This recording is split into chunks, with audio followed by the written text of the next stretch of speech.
NLWN-TV presents the In the Dugout show with a look at today's Eau Claire Cavalier game. Now, join us as we get ready for baseball in the dugout.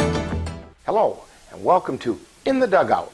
Rick Olson here in the NLWN-TV studios, and we are getting ready to bring you Eau Claire Cavalier baseball as the Cavaliers get back into league play as they take on the Tilden Tigers in a Chippewa River Baseball League doubleheader from Carson Park. The Cavaliers are coming off a 6-0 shutout loss to the La Crescent Cardinals last Sunday, while the Tigers were also in action last Sunday when they defeated the Beef River Bullfrogs 14-2. Now, coming up in this edition of In the Dugout, we'll take a look at today's matchup between the Cavs and the Tigers. Then we'll get Cavalier manager Ryan Bemnister's perspective on today's games in the Ryan Bemnister Show. Following that, we'll take a quick look around the Chippewa River Baseball League just to see where things stand. Also, we'll take a moment to get to know one of this season's Cavalier players in Cavalier Profile. Finally, we'll bring you all the play-by-play action of today's game from Carson Park in Eau Claire.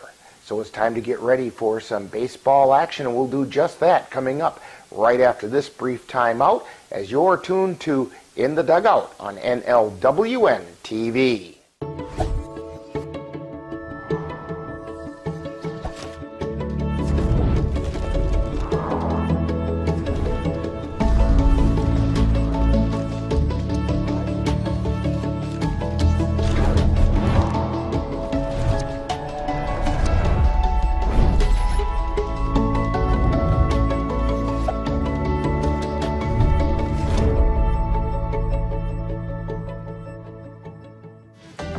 Welcome back to In the Dugout. Very shortly, the Eau Claire Cavaliers will take on the Tilden Tigers in a CRBL doubleheader from Carson Park in Eau Claire. The Cavaliers are coming off a 6-0 loss to the La Crescent Cardinals last Sunday, while the Tigers got back on the winning track by defeating the Beef River Bullfrogs 14-3. Now, in the Cavalier game on Sunday, the Cavs were frustrated at the plate and could only muster 4 hits. One hit of note was Aiden Ecker, who picked up his first hit as a Cavalier when he beat out an infield hit to third. And that ball hit to third. Fielding it is Baker. The throw to first, not in time. Let's see if they give him a hit on that. It's going to be really close. It was a tough play. Yes, Yep. They gave him the hit. That's the first hit for Aiden Ecker of his Cavalier career. Other Cavaliers to collect hits were Caden Erickson with a single to left, Sam Knickerbocker with a single to center, and Cade Mueller, who also singled to center. Several defensive plays of note included Sam Knickerbocker chasing down a foul ball into the dugout area of the Cardinals in the first inning. There's a high pop-up foul territory, and that's gonna caught by Knickerbocker right down in front of the fence near the Cardinal dugout. Then the Cavaliers turned an Erickson to Veith to Tillman double play in the 5th inning. And that ball hit to short. The play to second is good, and the play to first in time for the double play to end the inning. 6-4-3. That same group did the feat again in the 7th inning. Pitch comes in, that one hit down to the shortstop, play at second, and then to first. Got them both. 6-4-3. Making a return appearance for the Cavaliers and taking the loss was Drew Wathke. Wathke went 2 innings, giving up 5 runs, of which only 2 were earned on 4 hits. Cooper Dykes came in to try to keep the Cavaliers in the game and went the final 7 innings, allowing 1 run on 6 hits and striking out 4. Now, the Tilden Tigers are off to a slower than usual start, posting a 3-win, 6-loss record in the Chippewa River Baseball League. They have, however, hoped to have found their footing after defeating the Beef River Bullfrogs 14-2 last Sunday. Now, leading the way at the plate for Tilden is Jordan Steinmetz, who's hitting at a blistering .706 average, including a triple and a home run with 9 RBI. He's being followed by Lucas Steinmetz, who's batting at an even .400. Coles Wiefelhofer at .346, Jacob Lacey at .333 and Nolan Byer at .303 round out the Tigers hitting over .300. In limited at-bats, Jack Gorman is hitting at .714. On the mound, P.J. Lakoya leads the way with a 2-1 record and an ERA of 1.54 in 22 2/3 innings pitched. Picking up the other CRBL win for the Tigers is Brendan Brezina, who has a 1-0 record with a 1.41 ERA in 11 1/3 innings. The Cavaliers are currently being led at the plate by Diego Casado, who's hitting at a .417 pace with 4 runs scored and a triple. He's followed by Sam Knickerbocker, who has a .370 average, including 10 RBI and 4 runs scored.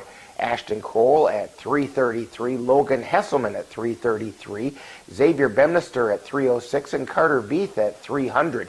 Round out the Cavaliers hitting at .300 or better.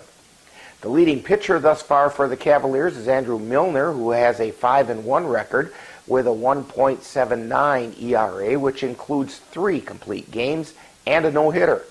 Aiden Ecker is right behind with a 2-0 record, plus a save and an ERA of 0.89 with 21 strikeouts in 20 1/3 innings.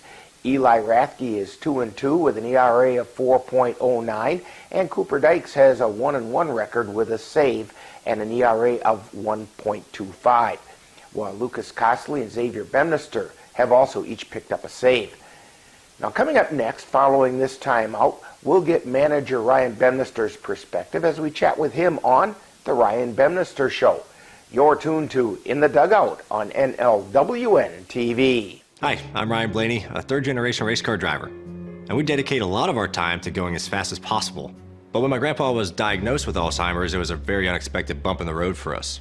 It's important to notice if older family members are acting differently, experiencing problems with their memory, or having trouble with routine tasks. Early detection of Alzheimer's can give your family time to explore support services, make a plan for the future, and access available treatments. If you or your family are noticing changes, it could be Alzheimer's. Talk about seeing a doctor together. The Goat Coffee House on Water Street in Eau Claire presents The Ryan Bemnister Show, where Cavalier manager Ryan Bemnister gives us his perspective on today's game. And now, The Ryan Bemnister Show. Once again today we're at the Goat Coffee House in Eau Claire on Water Street talking with Cavalier manager Ryan Bemnister. And Ryan, today the Cavaliers will be getting back into league play when they take on the Tilden Tigers in a doubleheader. But before we get to those games, the Cavs are coming off basically a week of rest following a pair of non-league games with Marshfield and La Crescent last weekend. Your reaction to those games? They were good and bad. I mean, we had to play one in the heat. I was gone for both of them. I was able to broadcast them, through my car, which was cool, with you. But at the same time, we got to learn some things. We got some guys on the field to do some work, and we had a couple of friends that we had pitch for us, and it was just a good time. I just wish the heat wasn't there for that Sunday game, and it would have been nice to bring home a win too. Well, that 6-0 loss to La Crescent needs to be taken with a bit of a grain of salt, as the Cavs were quite short-handed, and yet a number of players playing in positions that they're not used to playing. But that does kind of play into what you hope to accomplish in non-league games, to find out what talents you have on the team. And so maybe not quite to that extent, but your comments about how that game turned out. Not so good, but yeah, it is. It is nice to get guys out on the field and have them playing, because it is kind of what we use our non-conference games for, is to get some guys some experience, some innings, that places that they might be thrust into later on in important games, just because of situational things with guys being sick or injured or gone or whatever it is. So, if you want to look at the silver lining for that, that's probably the only silver lining we can take from that game. I mean, outside of Cooper threw a really good game to keep us in that one without any help at the plate. We only had 4 or 5 hits in that game. You had 4 hits, but one of those was noteworthy in that Aiden Ecker, who rarely gets to come to the plate, scratched out an infield hit using his speed to beat out the throw to first. Yeah, it was good. I mean, when you got 3 POs out in the field there, somebody's bound to get a hit. But that's good for him. I'm glad he got his first hit for the Cavs and stuff. And those are always fun things to have said and put online and all that jazz. So it's good for him. And today, you should have a much more complete roster as you're taking on the Tilden Tigers, who've kind of gotten off to an uncharacteristically rough start for them in the CRBL. What can you tell us about the Tigers? Records don't really matter when it comes to those guys. It's a good ball club. I know they're under a new coaching regime over there, that they went through a change and stuff like that, so they're still learning each other a little bit. You know, they're getting younger like we did a few years back, where they still got to get used to each other and stuff like that. But I don't look at their record. It's always a rival game, and it's an important doubleheader for us to have today. And you know, we got to win basically every game we can going forward here to keep ourselves in the hunt for the playoffs. Now, who's getting the call to the mound in those 2 games? Well, we're going to go with Milner in game 1, and we're going to go Dykes game 2. Rafke and Ecker will be on the hold, hoping that we can get through with those 2 guys there, because we got another game coming up on Wednesday. So we got to save some pitching for that one too, because that'll be a 9-inning game. But yeah, we're going to go Millie and Dykes. Now, changing gears a little bit, coming up next Sunday is the CRBL All-Star Game. It's going to be up in Chippewa Falls, and the Cavaliers have 6 players who were selected to the All-Star squad for the South team. Can you tell us a little bit about those players and who they are? Yeah, so we got 6 players on that team, which is really cool. We had 6 last year, I believe. We got one pitcher and 5 position players, 2 first-timers, and the other guys are repeat ones. But the first-timers are Logan Hesselman and Ashton Kroll, both well-deserved, both hitting the crap out of the ball, playing really good in the field, things like that. And then for outfield, we had Tilly out there. Brayton Tillman made it for a 2nd year in a row. Xavier made it as a 3rd baseman. That'll be his 3rd time as an All-Star. It's his first time as a 3rd baseman, though, isn't it? It is. When they were discussing that with him, they said, well, can he play anywhere else other than the outfield, because they wanted him on the roster. And then Brian, they're like, yeah, 3rd base or 2nd base or shortstop or pitcher, or he'll play everywhere. Doesn't matter. So that it made it pretty easy for him to make that squad. So that's his 3rd time. And then you got Milner as our pitcher. Who am I missing? I got Kroll, Tilly, Hesselman, Hav, Knickerbocker, and Milner. So Knickerbocker will be on the plate. And Knickerbocker, one of the leading catchers in the league. Yeah, he was a no-doubter. I mean, all these guys were no-doubters to get on this roster. There was not much arguments in those rooms about guys. And I know the All-Star teams are pretty heavily Bears, Cavs, and Osseo, but that's kind of a normal thing. You know, but it's nice to see those other guys from the other teams making rosters and things like that, because it's a pretty big accomplishment to get on an All-Star team. And not taking anything at all away from those guys on the other teams that made the roster, because they're all quality players. Who on the Cavs might you be a little surprised didn't get on? You know, there's a couple of players that we thought would make it. Caden Erickson, he's there every single year. He's having a little bit of a down year this year. We're looking at Eli Rafke. He's been pitching the workhorse for us. Just numbers didn't fall into place. Cooper's a well-deserving guy, but he doesn't have enough innings in. Ecker's another well-deserving guy that doesn't have enough innings in. Things like that. But Riley Gopinski's another one at 2nd base where, I mean, you play in this league and you can bat 300 and think that's great. But there's a guy batting 412 or a guy batting 380. Cole Timon is 8 years in the league, and I mean that was one guy that was fought for a lot. I left him till the end. He's batting, I don't know, it's like 340 something, and he wasn't even close to the conversation with the DH guys, because they're both batting over 400. You know, it's just a tough go of it when you get into where those positions fall, and you could be the 4th or 5th best position at that, but still be 10 times better than 7 other positions on the field and not make the roster. Now you've got a little bit of scheduling issues, because Mother Nature hasn't been real cooperative with you. No kidding. You've got a doubleheader with Bloomer. Hopefully that's rescheduled very, very soon. There's potential for, I mean, who knows what's going to be getting rained out between now and the end of the season. Yeah. And dates are getting quite limited. Might we see some schedule changes that where we're expecting one team and we're going to end up with another? Yeah, and that's a bonus for us to kind of have the luxury of using Carson Park and inviting non-conference games to our house.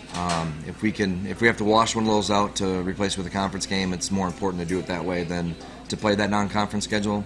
I hate doing those kind of things. I'm looking to hopefully fit our conference games in there somewhere, you know, and then just have the schedule play out how it plays out. But it's been a rough summer for weather, you know, consistent-wise, and you know, it seems like if you've got a game schedule, you can almost bet the forecast is going to be rain. Yeah, and it's been that way for the whole summer, and it's tough because then you get a clump of games, you know, where we play 4 in a matter of 5 days, or 6 in a matter of 8, or all this other jazz. I was looking at your schedule and some of the teams that we might be facing that situation with, and that's the real issue, is that it's not that there aren't dates available, but just adjacent to those dates, you've got other games. Some are including double headers, and that makes it really tough. It is, and you got to be respectful to the other teams too. You don't want to, I mean, if their schedule's a little bit lighter, you know, you don't want to make theirs heavier, you know, to hurt them and hinder them in other games as a reschedule type of thing, you know. It's just not fair to every team in the league. So it's not just looking at our team when we reschedule the stuff. We got to look at their schedule and their team and be like, I'm not going to have them play 6 games in 7 days, and you know, it's just not fair, and it doesn't get the quality of baseball that you want out there. You always want to play teams at their best, their healthiest, their most fresh, and that kind of stuff that makes you better. Anyways, you never want to go in playing, well, we're going to pitch our left field today because we have no pitching left, or our guys didn't show up because they're at a festival, you know. So you want to have it be a fair game. So hopefully we can get the Bloomer one back in the schedule soon. Well, hopefully Mother Nature cooperates today and we get to play the Tilden Tigers and the Cavaliers can get back into league play in winning style. Hope so. You've been tuned to the Ryan Bempnister Show, presented by the Goat Coffee House on Water Street in Eau Claire, with Cavalier manager Ryan Bempnister's outlook on today's game. Stay tuned. More of In the Dugout is coming right up. We come from a long line of farmers, and there's a sense of pride, but there's also a significant amount of pressure. Farmers have to take care of their physical and their mental health, because what's a farm without a farmer? Watching the sun come up, that's my time. I can have a cup of coffee, and every day is a new opportunity. That's cool. Your hand's gotten so cute. Yay! Don't forget to check in on yourself. Love, your mind. Welcome back to In the Dugout. We're getting ready to bring you all the action of both of today's games in the CRBL doubleheader between the Eau Claire Cavaliers and the Tilden Tigers. The Chippewa River Baseball League has been busy this past week, so let's take a look around the league to see where things stand. Now, last Sunday, the Cavaliers stepped out of league play to face the La Crescent Cardinals, with the Cardinals coming out on top 6-0. In league play, the Bloomer Woodticks and the Osseo Merchants split their doubleheader, with the Woodticks winning the opener 2-1 and the Merchants taking the nightcap 12-2. It was the Eau Claire Bears handing the Cadott Red Sox their first 2 losses of the season in league play by sweeping their doubleheader 5-1 and 3-2. In a single game, it was the Tilden Tigers topping the Beef River Bullfrogs 14-2. Then on Wednesday, the CRBL had 2 games washed out by the rain, including the Osseo Merchants traveling to Augusta to face the Athletics, and the Beef River Bullfrogs hosting the Whitehall Whitetails. Now, both of these games will have to be made up at a later date. Now, that leaves the CRBL standings as follows. In the North Division, in first place at 10-2 are the Cadott Red Sox. Just 2.5 games back at 8-5 are the Chippewa Falls Lumberjacks, and in third place are the Jim Falls Sturgeons at 5-6 and 4.5 games out. In fourth place are the 3-6 Tilden Tigers, while fifth are the Bloomer Woodticks. In the South Division, the Eau Claire Bears sit in first at 12-2, while the Eau Claire Cavaliers are in second at 8-3 and are just 2.5 games out. Just behind the Cavaliers in third place are the 9-6 Osseo Merchants, who are 3.5 games out of first. The 5-5 Whitehall Whitetails are in fourth place and 5 games back, while the 2-11 Augusta Athletics are in fifth, and the 1-10 Beef River Bullfrogs are in sixth. Today, the Chippewa River Baseball League has only 1 doubleheader scheduled. That's the Tilden Tigers traveling to Carson Park in Eau Claire to play 2 against the Cavaliers. Now, coming up next, following this timeout, we'll get to know one of this season's Cavalier players on Cavalier Profile. You're tuned to In the Dugout on NLWN-TV.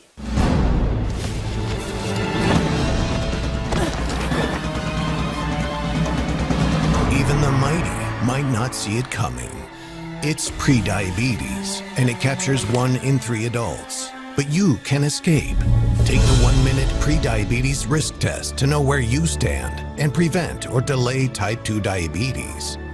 Be your own hero on smartphones everywhere at doihaveprediabetes.org. Time now to get to know a Cavalier player on Cavalier Profile. We'll get to know a little better who plays on this year's Eau Claire Cavalier baseball team. And now, Cavalier Profile.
This has been Cavalier Profile.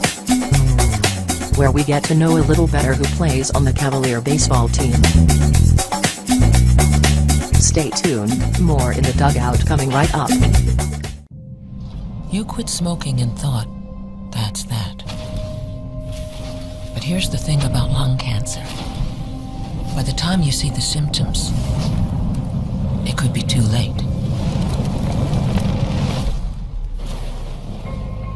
But now, there's a new scan that can detect lung cancer early, when it's more curable. If you smoked, get scanned. Talk to your doctor or learn more at savedbythescan.org. Welcome back to In the Dugout.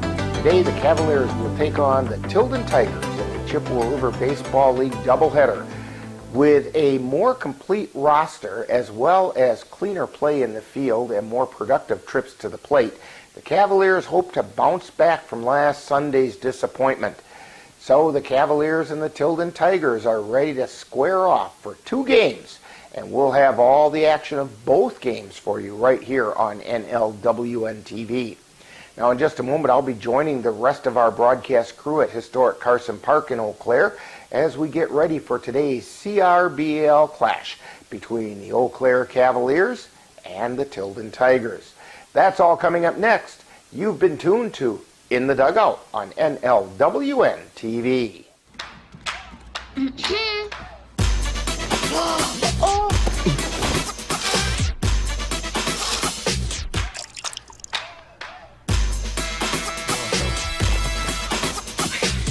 You're not going to get it all right. Just make sure you nail the big stuff. Mama! Like making sure your kids are in the right seat for their age and size. Get it right at nhtsa.gov/the-right-seat. You've been watching the In the Dugout show with a look at today's Eau Claire Cavalier game. Stay tuned! Coming up next is live Eau Claire Cavalier baseball. It happens to everyone eventually. Your computer goes on the fritz.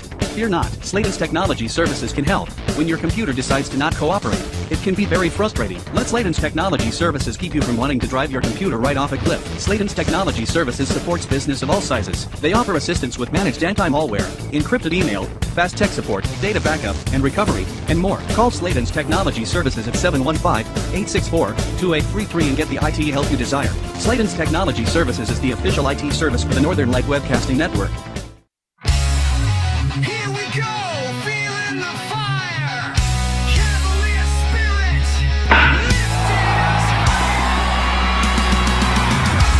NLWN-TV proudly presents Eau Claire Cavalier Baseball.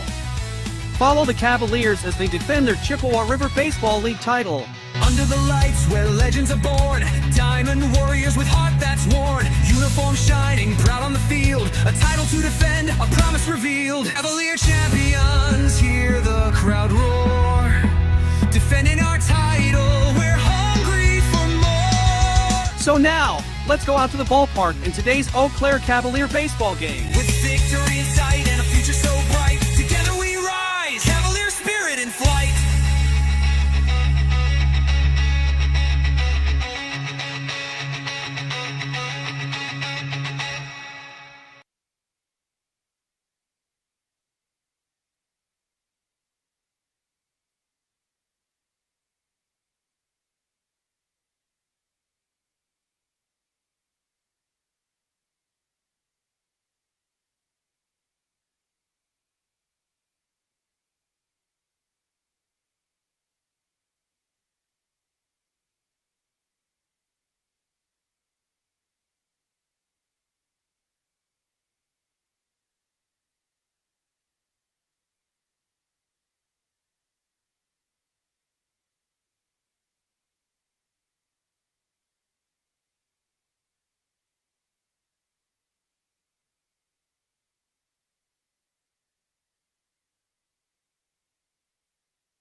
welcome to Carson Park. Rick Olson here along with Jay Fall and Dan Petchow. And we're getting all the audio things straightened out. We're getting ready to bring you Cavalier baseball on NLWN-TV as the Cavaliers are going to play 2 against the Tilden Tigers. And if you would have asked me yesterday, I wouldn't have been too sure that today's game was going to get played. But as of right now, we have mostly sunny skies and have a great day for baseball. And the last thing the Cavaliers need to do is reschedule any more games. So we're just going to hope it stays that way through both games today. Cavaliers come into today's game with an 11-5 overall record. They are 8-3 in the CRBL, and the Tilden Tigers are 3-6 in the CRBL. Off to a kind of uncharacteristically slow start for them. Jay, why don't you run through the starting lineups of today's first game? All right, sounds good, Rick. And for the visiting Tilden Tigers, leading off is number 6, Jordan Steinmetz. He will be at shortstop. The second batter is number 4, Lucas Steinmetz. He plays in left field, and he is batting about 400. 17, Jack Gorman is the third batter, and he will be the catcher. In the cleanup position, number 19, Jacob Lacey will be playing at first base. He's batting 333 so far. Nolan Baer is the third baseman, number 20, also batting in the fifth position, batting 303. Cole Zwiefelhofer is the designated hitter in the sixth position. He wears 21 with a 346 batting average. Nick Rooney is in the seventh batting position, playing right field. He's wearing number 26. He's batting 273. Brendan Brezina, the second baseman, in the eighth spot, wearing number 12. And Ben Steinmetz, the center fielder, is the ninth batter. Andrew Milner is pitching for the Eau Claire Cavaliers. In the Cavs batting order, leading off will be Brayton Tillman, number 11. In center field, Xavier Bemnister, playing third base today in this first game, is wearing number 4. The third position, Carter Veith, number 17. He'll be catching in this first game. Sam Knickerbocker is the DH, batting cleanup, wears number 35. Caden Erickson is the shortstop in the fifth batting position. He wears number 6. Number 10, Logan Hesselman, is on first base, and he's batting sixth. The seventh batter is Ashton Crowell, number 28, and he's playing in left field. Riley Gopinski, the second baseman, batting eighth, wears 13. Carson Windenshausen is the extra hitter for the Cavaliers today in this first game, number 49. And right fielder Trenton Palmer wraps things up in the 10th spot for the Cavs. He wears number 22, and Jack Gorman will be on the mound today for the Tilden Tigers. Okay, and the Chippewa River Baseball League just came off of their league meeting where the all-star teams were selected, and taking a quick look at today's players by the way, today's games are the only 2 games scheduled in the Chippewa River Baseball League today. Those from the Tilden Tigers that made it onto the North All-Star squad include Jordan Steinmetz in the outfield, Cole Zwiefelhofer as a designated hitter, PJ LaCoya is a pitcher, and Jacob Lacey over at first base. And as I'm looking down the list, I think that kind of does it. In the South, Sam Knickerbocker is on the All-Star team behind the plate. Also for the Cavaliers, we have Ashton Crowell out in the outfield and Andrew Milner on the mound. Keep looking down here. Xavier Bemnister made it as a third baseman. Brayton Tillman out in the outfield, and also Logan Hesselman made it as a first baseman or reserve player. So the Cavaliers well represented in the All-Star game, and the Tilden Tigers represented in the All-Star game. Cavs on the South team and the Tigers on the North. Tigers are taking their ins and outs right now, and that means we're getting close to baseball time, and we will have that for you as we take a timeout on NLWN-TV.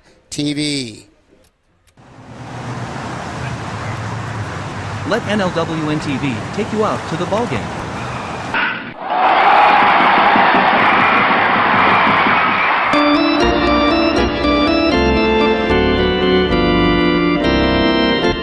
Our next broadcast will be on Wednesday, July 2nd, when we will bring you the Cavaliers taking on the Augusta Athletics from Jan Kruger Memorial Field in Augusta, Wisconsin.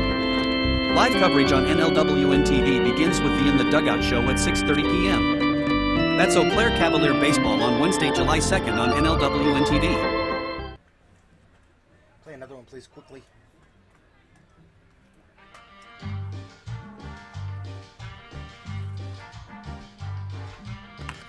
Adding your own flavor to fashion comes with age.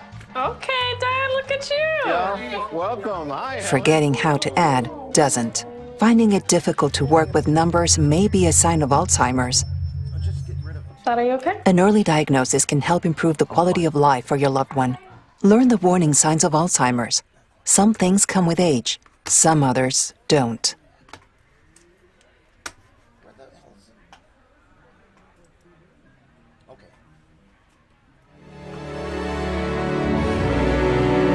The Eau Claire Cavaliers would like to take veterans out to the ball game. That's right, as a thank you for your service, any veteran of the United States military can receive a lifetime pass for free admission to all Cavalier home games. Just come to Carson Park with your veteran identification, and the Cavaliers will issue you a free lifetime pass to all Cavalier home games. That's just the Cavaliers' way of saying thank you for your service. Can't believe you're doing this alone. I've done it before. I remember you threw your back out. How you holding up? Hand me that board. Nothing wrong with getting help. I'm good. I did it when Felicia left. I'll figure it out. I know you will, but you don't have to do it alone. That's all I'm saying. If I promise to look into it, will you drop it and help me build this fence? Now you need my help. It can be a real pain sometimes, you know what? Mm-hmm. If you or a veteran you know needs support, don't wait. Reach out. Find resources at va.gov/reach. NLWN-2 invites you to join us in our time machine and journey back to the 1860s for some vintage baseball with the Menominee Blue Caps. Our next broadcast will be on Monday, July 7th, as the Blue Caps will be in action from Liberty Fest in Chautauqua, Wisconsin. Coverage begins at 7 p.m. That's vintage baseball, Monday, July 7th, on NLWN-2. I'm Chris Jakimick. I served in the United States Air Force and I deployed 3 times. So in 2017, I was serving as an Air Force First Sergeant. Our motto in that role is, my job is people, everyone is my business. But unfortunately in that year, I would lose my own brother, Lance Corporal Adam Jakimick, to suicide. The majority of veteran suicides are from guns. I store my weapons securely, not only for myself, but for my family. My service never stops. Being a cowboy, well, I don't know anything different. I had a very successful career. Life was fast. I was preparing physically. I wasn't doing anything mentally. And then I got hurt. I dug into mental health. I wanted to be better as a person. I start my day with a workout. I live life 8 seconds at a time. Find a place to stop and just breathe. Love your mind. I'm Chris Jakimick. I served in the United States Air Force and I deployed 3 times. So in 2017, I was serving as an Air Force First Sergeant. Our motto in that role is, my job is people, everyone is my business. But unfortunately in that year, I would lose my own brother, Lance Corporal Adam Jakimick, to suicide. The majority of veteran suicides are from guns. I store my weapons securely, not only for myself, but for my family.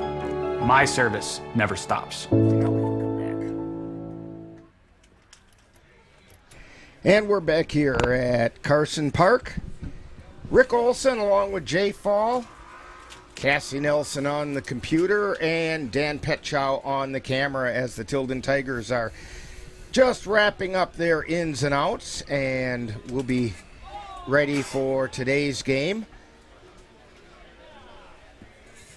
We should mention that today's game is, or games are, today is, maybe that's the best way to put it, Glenn St. Arnold Day here at Carson Park. Glenn, of course, one of the founding fathers and first manager of the Eau Claire Cavaliers.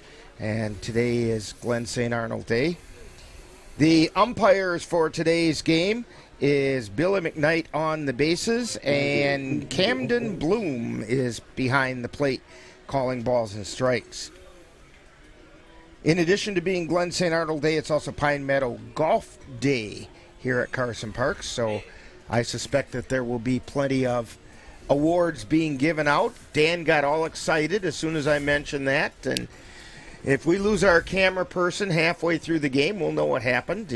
We'll find him on the golf course. Is that why there's water traps in the down in Cavalier bullpen? Yeah. Oh.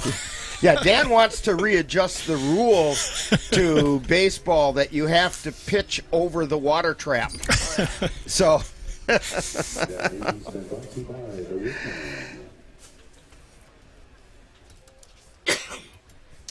so we're just about ready to get things going here. The managers and umpires are meeting behind home plate.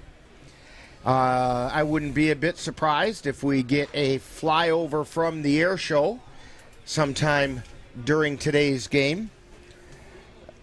Kind of halfway hoping that we get that. It would be kind of fun to see.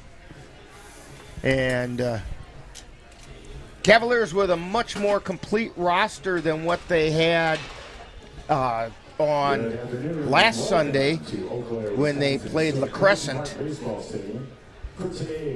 And we're going to turn things over to stadium announcer Steve Kent. Between the 3-6 Tilden Tigers and your very own 8-3 Eau Claire Cavaliers.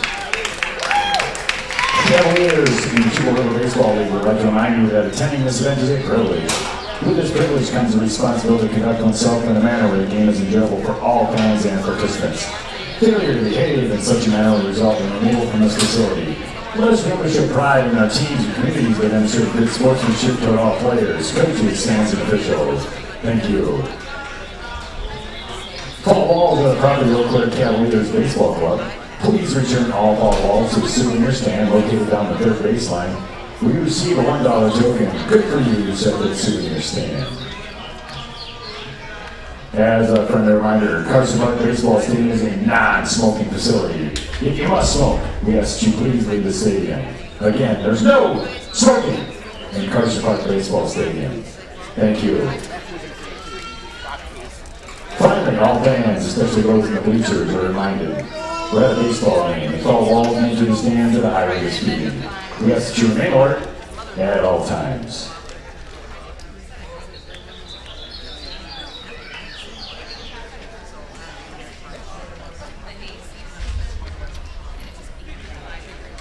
Today's Pine Meadow Golf, Glenn St. Arnold's starting lineups, beginning with the Tilden Tigers.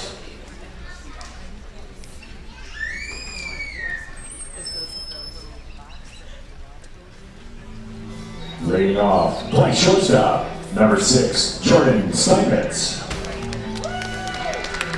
Batting second, the left fielder, number 4, Lucas Steinmetz. Batting third, the catcher, number 17, Jack Garman. Batting fourth, the first baseman, number 19, Jacob Lacey. Batting fifth, and playing third base, number 20, Nolan Meyer.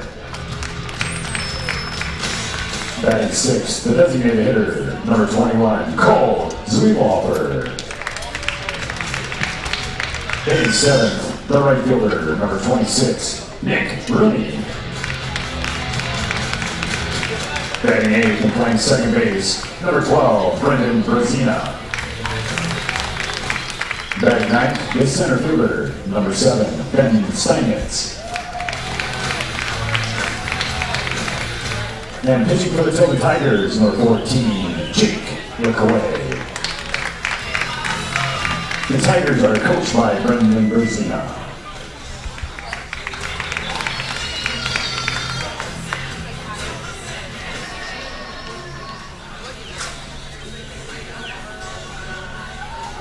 Now the Pine Meadow Roll Cleansing Arrow starting lineup for your very own Eau Claire Cavaliers. Leading off, playing center field, number 11, Brayton Tillman. Batting second, the third baseman, number 4, Xavier Bannister. Batting third, the catcher, number 17, Carter Veith. Batting cleanup, the designated hitter, number 35, Sam Knickerbocker. Batting fifth, playing shortstop, the chopper, number 6, Keenan Erickson. Batting sixth, the first baseman, number 10, Logan Hesselman. Batting seventh, the left fielder, number 28, Ashton Cole. Batting eighth, playing second base, number 13, Riley Kapinski. Batting ninth, the extra hitter, number 49, Carson Windishausen.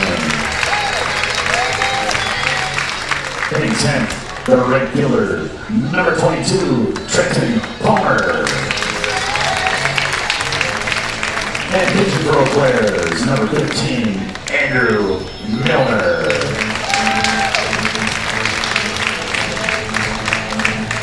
The Cavs are coached by the Coffee Goat, Ryan Bemister, and he's assisted by Flying Brian Meyer, and the Rhino, Ryan Page. Cavaliers, Bat Boys, Mr. Harley Snortime. So we want to welcome to our officials for today's game.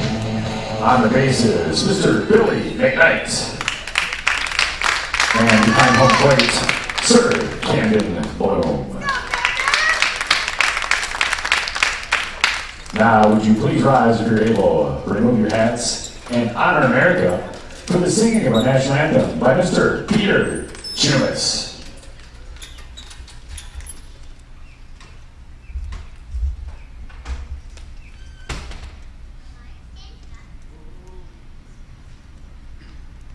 Oh, say, can you see by the dawn's early light what so proudly we hailed at the twilight's last gleaming, whose broad stripes and bright stars through the perilous fight o'er the ramparts we watched, we're so gallantly streaming, and the rocket's red glare, the bombs bursting in air, gave proof through the night that our flag was still there. Oh, say, does that star-spangled banner yet wave o'er the land of the free and the home of the brave? That's Peter Chumis with today's national anthem. All right, we're going to have our first pitches thrown out.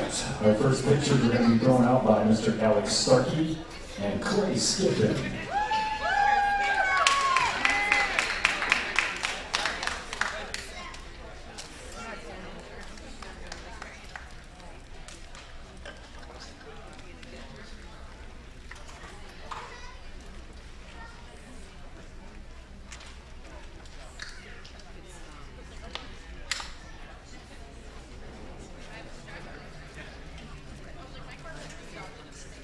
Looks like Alex Starkey is going to go first. Alex, you wound up. You should be all ready to go.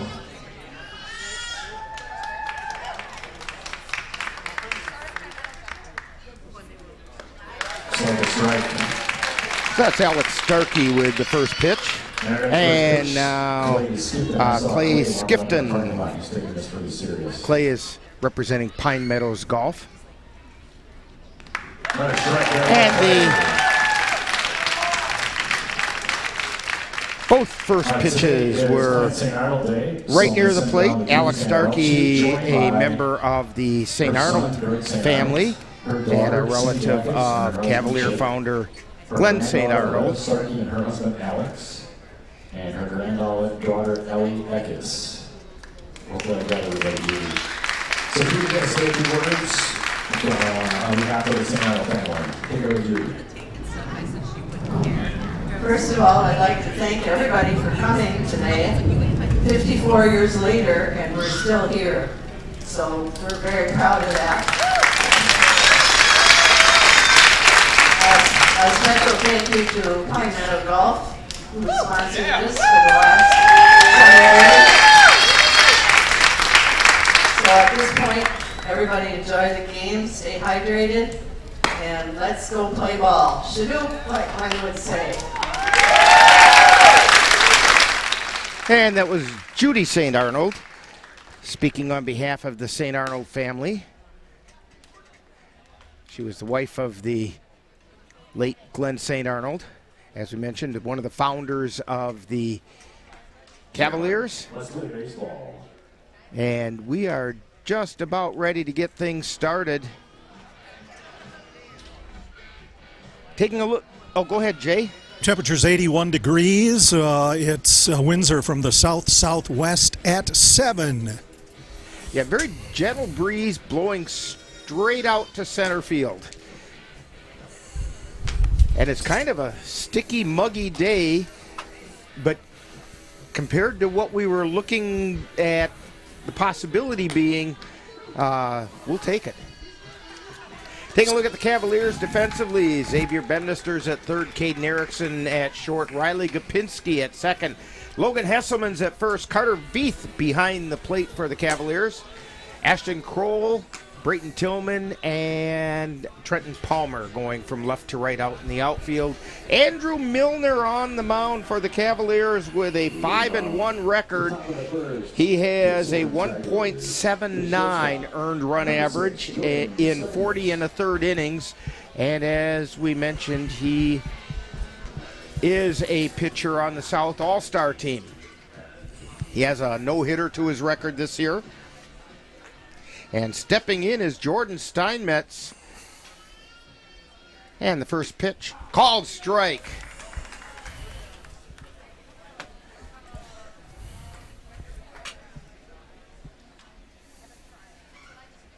Milner looking in. And the pitch. Strike two called. Jay, my eyes had to do a double take when I saw his batting average, Jordan Steinmetz. Yeah, 706. And that's a legit 706. He does have enough at-bats to make that count. And there's a fly ball out towards left field. It's gonna fall foul.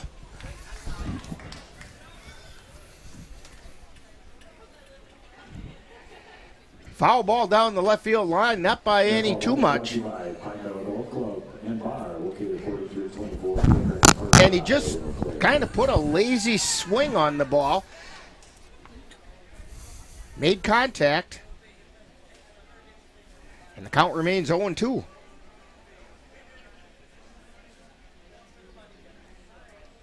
And the pitch. Swing and a miss for strike three. Jordan Steinmetz goes down swinging. That's going to bring up Lucas Steinmetz. Jay, one of the things about calling games with the Tilden Tigers, if you're in doubt, say it was Steinmetz, because you've got a pretty good shot at getting it right. Yep, you got Lucas, Jordan, Ben, and Drew. And three of them are in the lineup right now. And that one got Lucas Steinmetz right in the tush.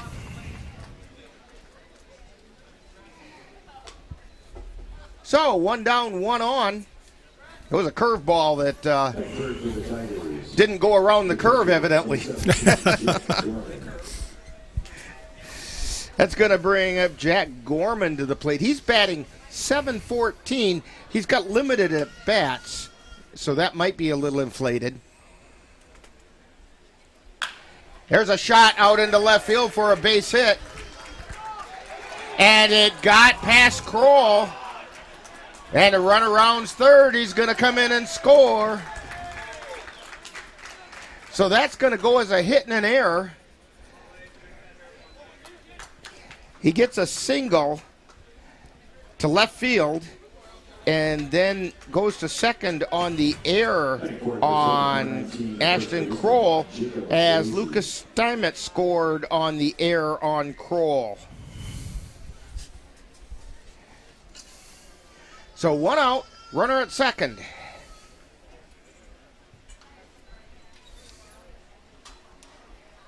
And the pitch. Strike called.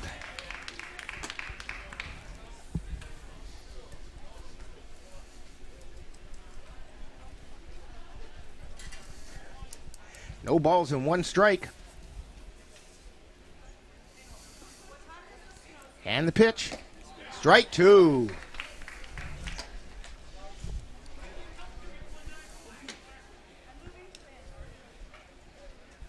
This is Jacob Lacey. He's batting .333.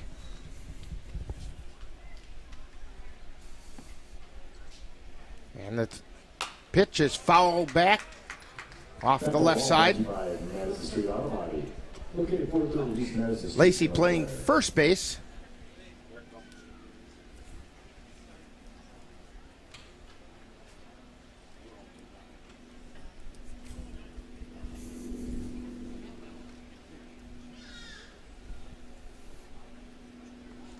And the pitch just missed the outside corner. 1 ball and 2 strikes. That was a very good pace or chase me pitch.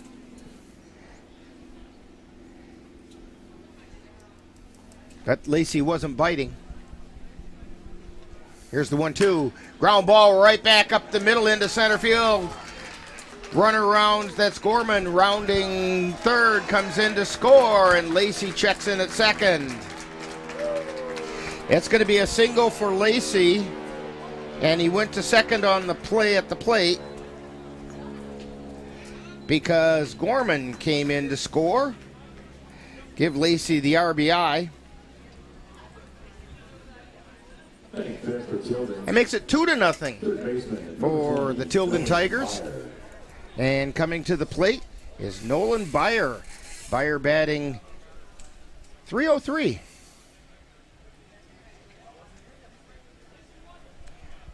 Lacey getting rid of some of his equipment as he heads back over to second.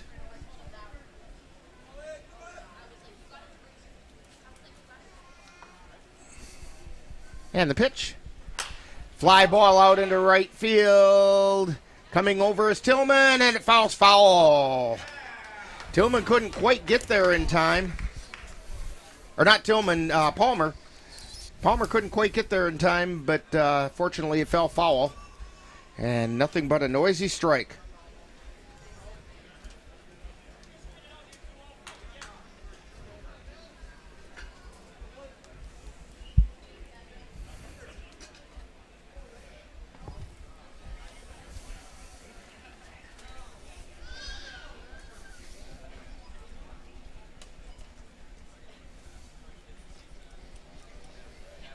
Milner delivers. There's a fly ball out into center field. This is Tillman coming over. Makes the catch. Runner tags. Bluffs his throw as it comes into Bemnister at third. 2 down. Brings up Cole Swiefelhofer.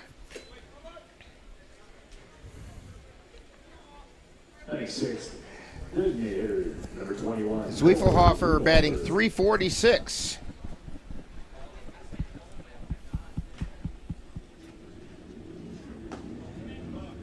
And that pitch is inside.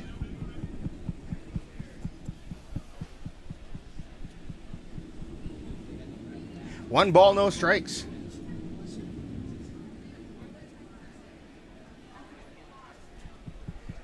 And the pitch. There's a fly ball, foul territory, out of play on the left side. Ball brought to you by Auto Vision Center, where they specialize in windshield repair, replacement, and ADAS calibration.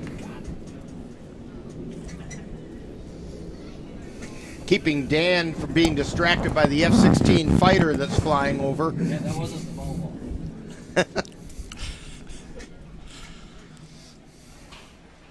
And the pitch is inside.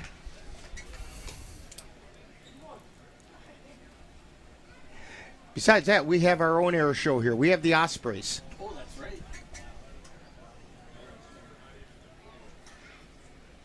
2 balls, 1 strike.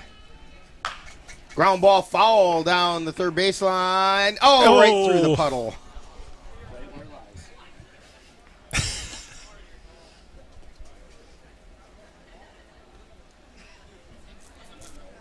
I think those were well-placed water hazards. Both are where you don't want the ball to be. Yeah. Me too. And the pitch. Ground ball to third. To Bemnister. Throws it over to first for the final out. So for the Tilden Tigers in the top of the first inning, they did get 2 runs on 2 hits. There was 1 Cavalier error and 1 left on base. We've played a half inning, and it's Tilden 2 and the Cavaliers coming to bat on NLWN-TV. The roar of our engines, the pump of our heartbeats, the pedal to our metal. The sparks that ignite us, the pistons that push us, the passions that drive us, on the roads that unite us. Napa has America's largest network of parts and care, here to be the fuel that keeps you firing on all cylinders. Visit either of Eau Claire's 2 locally owned Napa Auto Parts stores on Highway 93 or North Claremont Avenue. Honey, the kids are antsy. What can we do that will keep all of us entertained and won't break the bank? How about we take them to the Cavaliers game? Tickets are inexpensive, there's popcorn, hot dogs, and other baseball treats, and great baseball action. That's right, Eau Claire Cavalier Baseball, your best choice for affordable family entertainment. Check out the schedule at www.eauclaircavaliers.org. Back here at Carson Park for Glen St. Arnold Pine Meadow Golf Day, as the Cavaliers are taking on the Tilden Tigers in a doubleheader. Due up for the Cavaliers, we have Brayton Tillman, Xavier Bemnister, and Carter Veith. Taking a look at the Tigers defensively, Nolan Byers at third, Jordan Steinmetz at short, Brendan Brzezina is at second, Jacob Lacey is at first, Jack Gorman behind the plate. Out in the outfield, it's Steinmetz, and Rooney. That's Lucas, Ben, and Nick. On the mound, Jake Lacoya. Lacoya has an 0-1 record with a 1.89 earned run average. He's only got 9 innings pitched so far.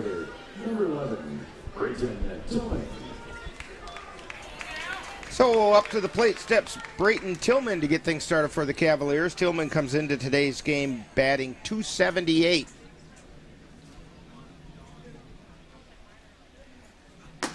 And that pitch is high for a ball.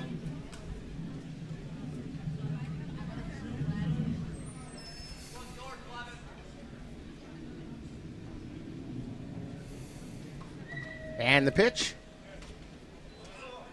Little low. Ball 2.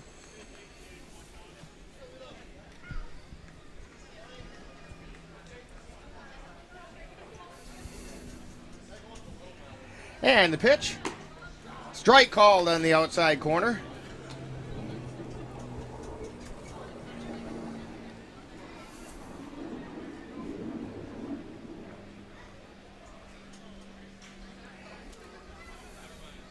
Here's the 2-1 pitch. Foul back off the press box just to our left. Made sure Jay was awake over there. Yeah, yep, I am. I wasn't. You are now. I wasn't going to jump for that one.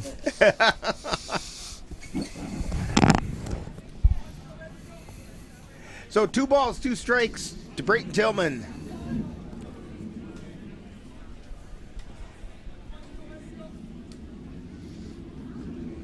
And the pitch swung on a miss at the high fastball, strike 3.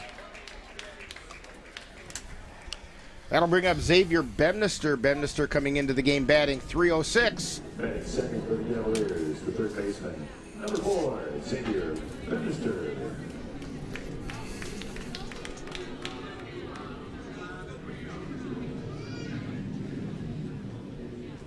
And the first pitch to Bemnister, check swing strike called. That one got the outside edge.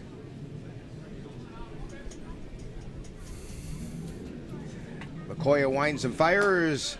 That one's high and away. 1 ball, 1 strike.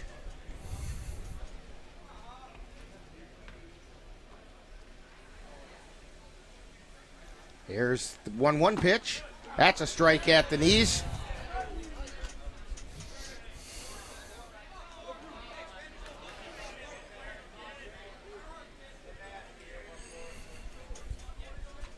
One ball and 2 strikes. Here's the 1-2 pitch. There's a shot out into center field for a base hit. Bemnister checks in at first. That's going to bring up Carter Veith, the catcher today, batting an even .300. Batting third, the catcher, number 17, Carter Veith.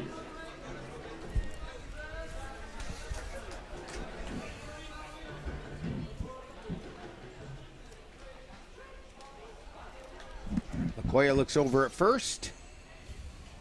And the pitch to Veith. It's outside for a ball.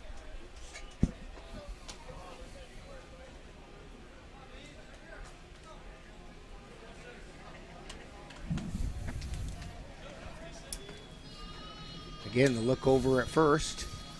And the pitch. Ground ball past third out into left field for a base hit. And the Cavs have back-to-back singles. That'll bring up the designated hitter, Sam Knickerbocker. Batting cleanup for the Cavaliers, the designated hitter, number 35, Sam Knickerbocker.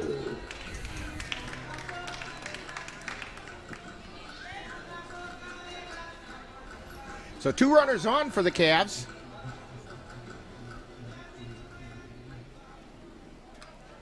Lacoya delivers. It's outside for a ball.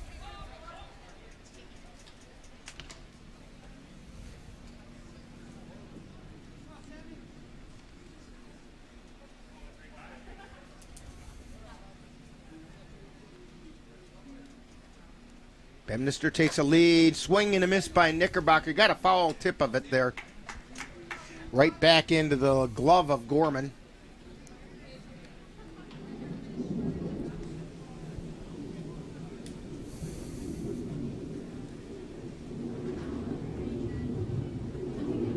And the pitch.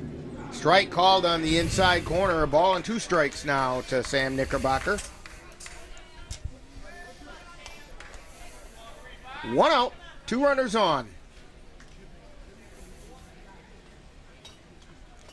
Okoye at the belt. And he delivers. There's a line shot right into the glove of Jordan Steinmetz. As Bemnister had to hustle back to second. So 2 down. That'll bring up Caden Erickson. Erickson batting .286.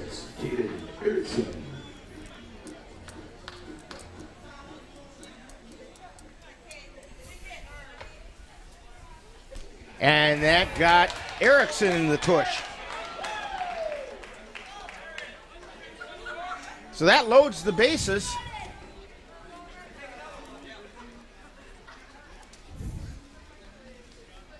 And I believe we have a courtesy runner going out for Carter Veith. Who's runner for the catcher, number 47, Cade Mueller. And Mueller is going out there running for him. First baseman, number 10, Logan Hesselman. So Bemnister at third, Mueller at first. Check that. Mueller is at second. Erickson's at first. The first pitch to Hesselman was outside for a ball.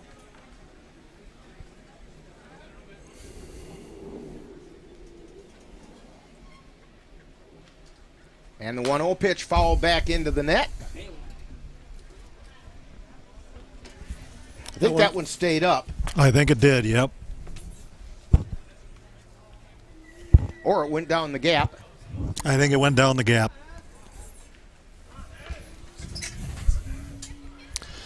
And the pitch. Outside. 2 balls and a strike.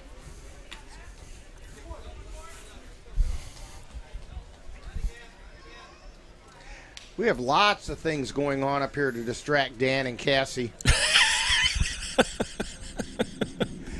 Between the air show and pitches high for a ball. 3 balls and 1 strike.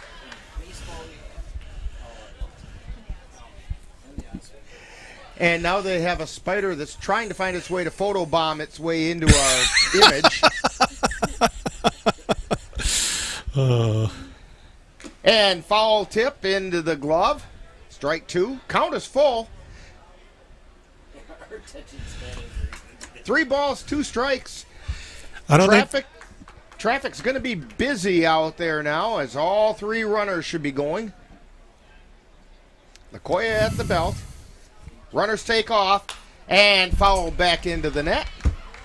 That ball brought to you by the Gold Coffee House, your friendly neighborhood coffee shop located in Eau Claire. Count remains 3-2.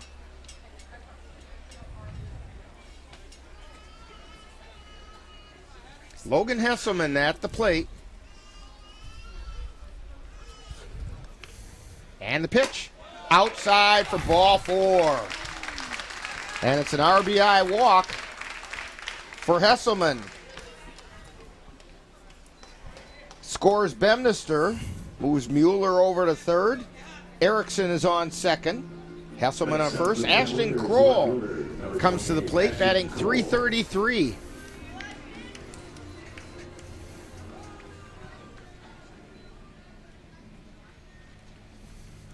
And he hits a shot foul down the first baseline.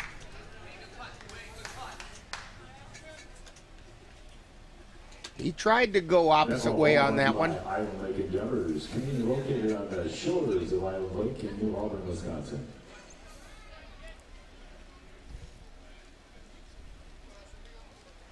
Lakoya at the belt. And he delivers. Strike called. That's on the inside corner. No balls, 2 strikes.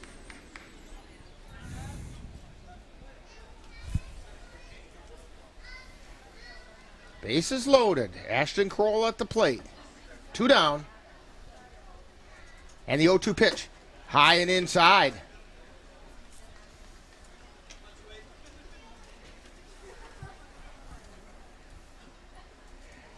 This is where guarding the plate is critical for the Cavaliers.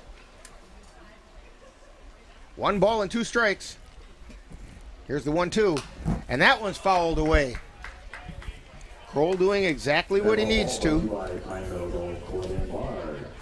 Count remains 1-2.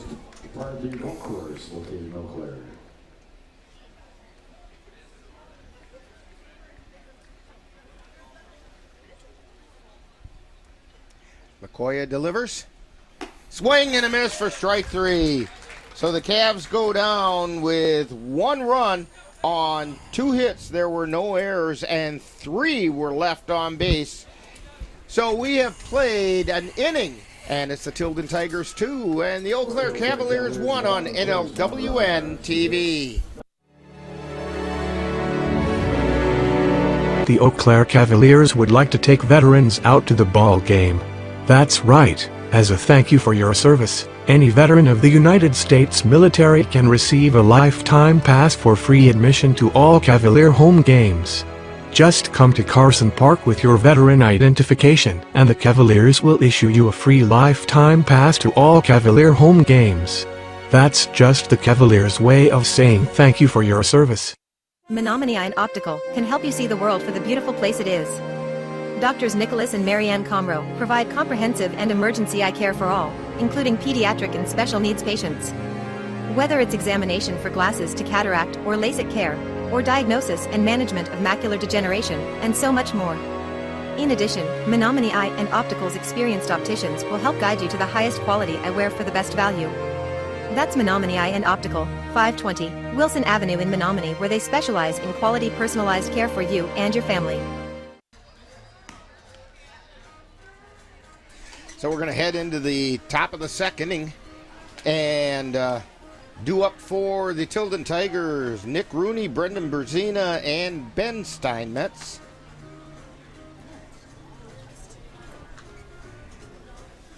Cassie is amazed at how close some of those planes in the air show fly to each other. Wait till you see the Blue Angels make a curve over the stadium here. The top of the second for the Tilden Tigers, the right fielder, number 26, Nick Rooney. So, leading off, Nick Rooney batting .273.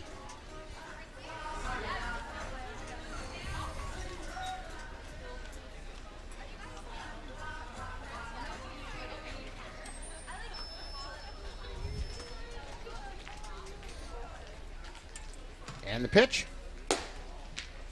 Missed the outside corner, ball one.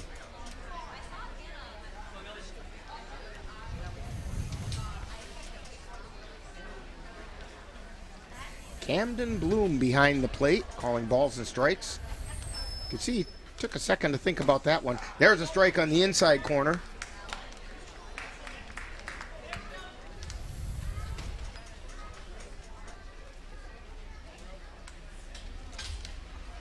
Milner took a second to make sure his outfield was set the way he wanted it. Now he's at the belt and delivers. And a chopper down the first baseline, foul. A ball and 2 strikes.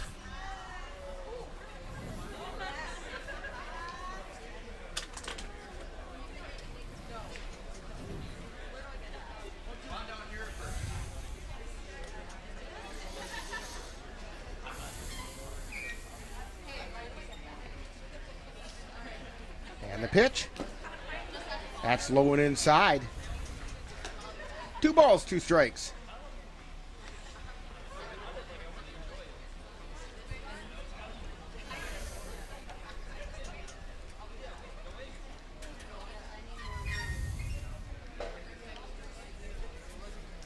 And here's the pitch. Ground ball right back to Milner. I think that might have broke the bat. Throw over to first in time. 1-3 on the putout. Nick Rooney comes to the plate. Yeah, I believe that bat looks like it had a piece of it come out. Batting eighth for Tilden. Number 12, the second baseman, Brendan Berzina. So Brendan Berzina batting .286. Steps to the plate. And must have been low because it caught the inside part of the plate.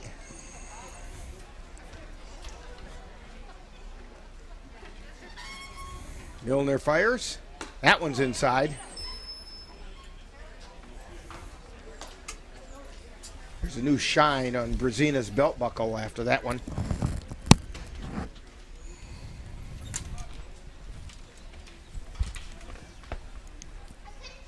And the pitch. That's also inside. Milner trying to work the inside part of the plate to Berzina.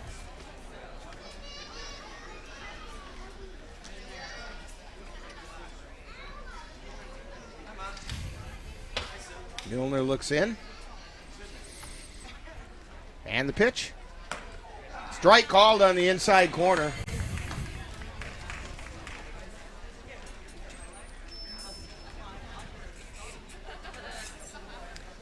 Three balls and a strike. And there's a foul ball, so the count is now full. 3-2. Madison Auto Body. We provide auto repair, auto body repair, full collision repair, and towing services.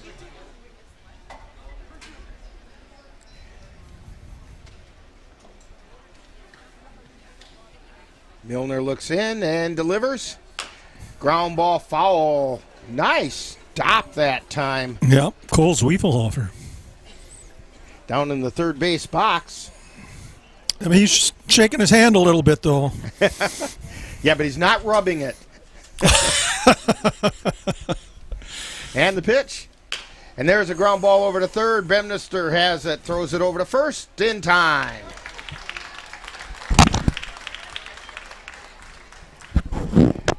That'll bring up the number 9 hitter, Ben Steinmetz, comes into the game batting .222. Batting 9 for Tilden, center fielder, number 7, Ben Steinmetz.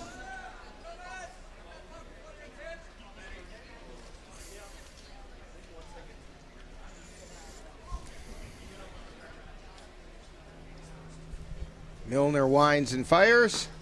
Strike called on the inside corner.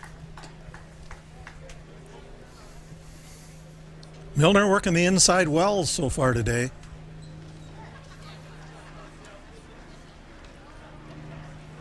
And the pitch. A strike called.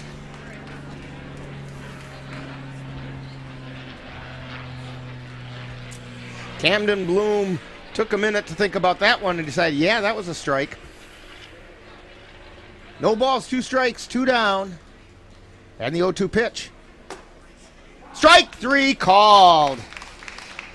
Right at the letters. And the Tigers go down in order in the top of the second. No runs, no hits, no errors. Nobody left on base. And we have played an inning and a half, and it's Tilden 2 and the Cavaliers 1 on NLWN-TV. Auto Vision Center in Eau Claire, your source for auto glass repair and replacement. Their quality work comes complete with a lifetime warranty on workmanship. When it comes to windshield repair and replacement, Auto Vision Center provides mobile auto glass services with free estimates. So if your windshield needs help, call Auto Vision Center today. That's Auto Vision Center at 1631 North Claremont in Eau Claire. Call 715-834-5277. When you have that craving for a home-cooked meal the way Mom used to make it, rest assured, you can still get that meal by going to Mom's Restaurant and Pub in Colfax. Mom's is open daily, serving breakfast and lunch, and don't forget dinner on Friday nights with Mom's famous fish fry. The coffee is always hot, the breakfast is always delicious, and lunch will put a smile on your face and in your stomach. 225 Bremer Avenue, Colfax. Call 715-962-4617. That's Mom's Restaurant and Pub. Heading into the bottom of the second inning. I got to get my mouth to work over that. Second inning. It does not like having those 2 words back to back. But at any rate, due up for the Cavaliers, we have the bottom third of the order: Riley Gopinski, Carson Windeshausen, and Trenton Palmer. Second inning happens at least once a game, so. It does.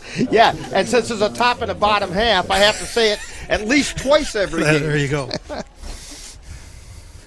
I might start handing it off to you in the second inning. All right. But we'll wait another inning for that. All right. Riley Gopinski coming to the plate for the Cavaliers. Gopinski batting .222. Leading off on the second for the Cavaliers, the second baseman, number 13, Riley Gopinski.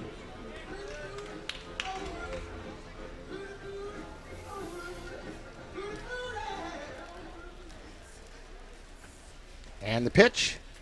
Strike called on the outside corner. Cassie asked a very good question between the innings. Why are foul balls sometimes counted as strikes and other times not? And that pitch missed outside.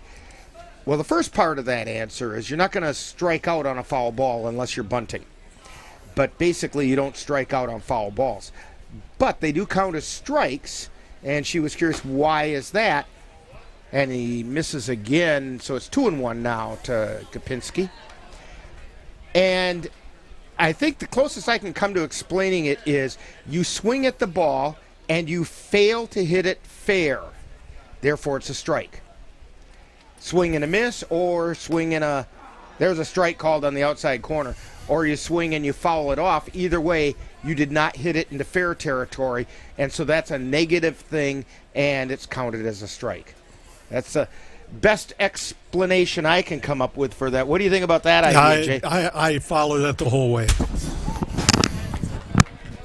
Well, they stopped counting. Cassie wants to know why did they stop counting them. It's because they don't want you to foul off or foul out. Because you're actually making the contact. Yeah, you're making contact, so they're giving you credit for that. But who's on first? and Dan goes, "Who's on first anyway?" No. And the pitch is high. It's ball 3. 3 balls, 2 strikes. Nobody right now. Same answer. And the pitch high and inside, ball 4. So Gopinski draws the walk.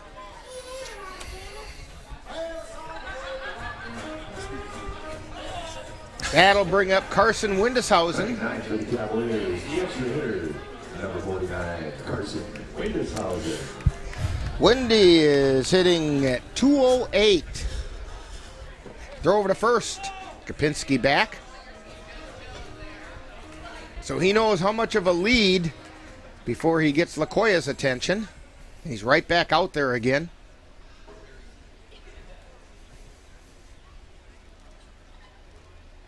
Lakoya delivers. Check swing, strike called.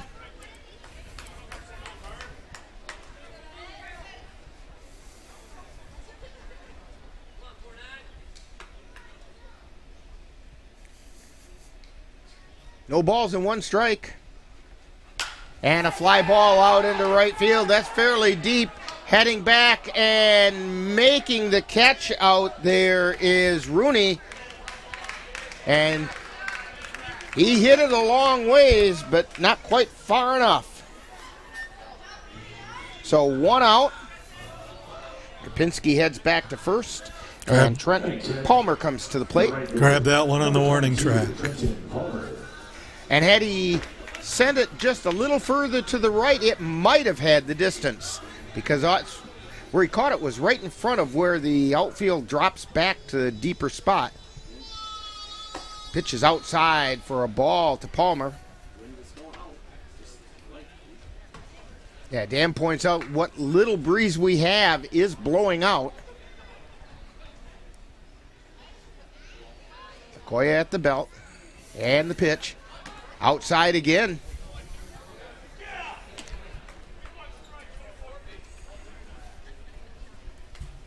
Two balls, no strikes.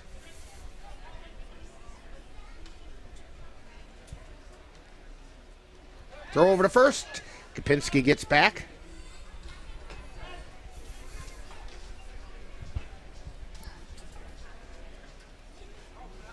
Or check that. Palmer gets... No, Palmer's at the plate. Gopinski back in again. So he's definitely got Lakoya's attention over there. This is a good thing.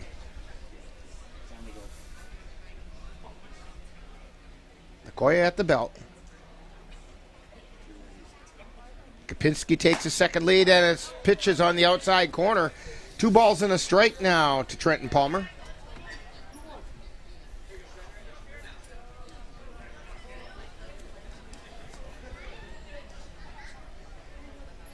And the pitch. Swing and a miss. Strike 2.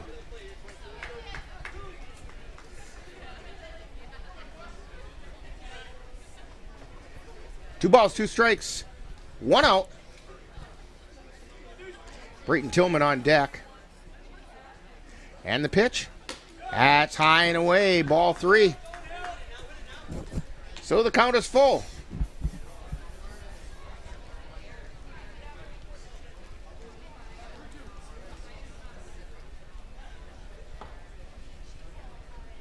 Jake Lakoya on the mound. He's at the belt, and he delivers. Runner goes. Swing and a miss. Strike 3. Throw down to second. Goes out into center field, and Gopinski is going to stay at second. So Palmer goes down swinging. That's the 3rd strikeout of the game for Lakoya. And it brings up Brayton Tillman, who has one of those 3 strikeouts.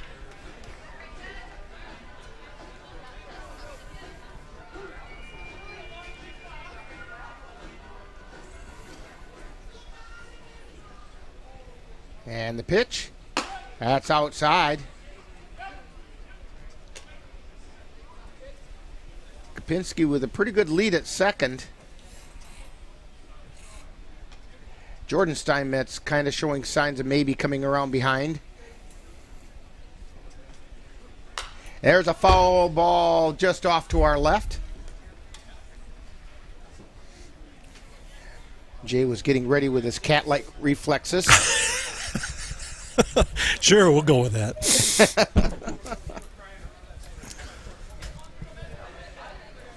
1 ball, 1 strike.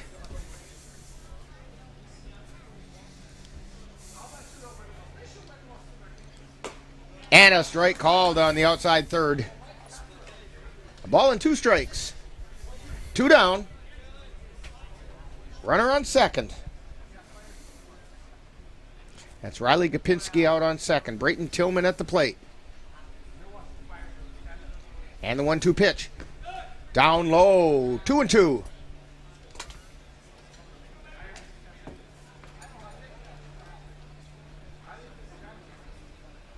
Xavier Bemnister on deck, hoping he gets a shot here in the second inning.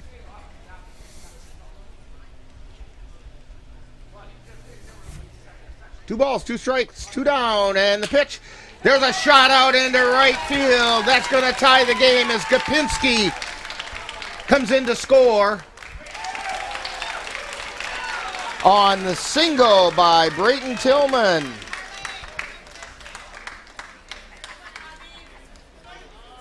And we are now tied.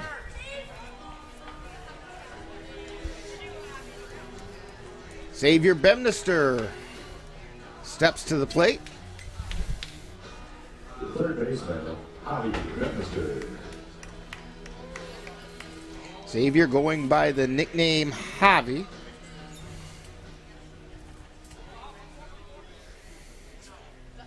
Here's the pitch. Foul back into the net.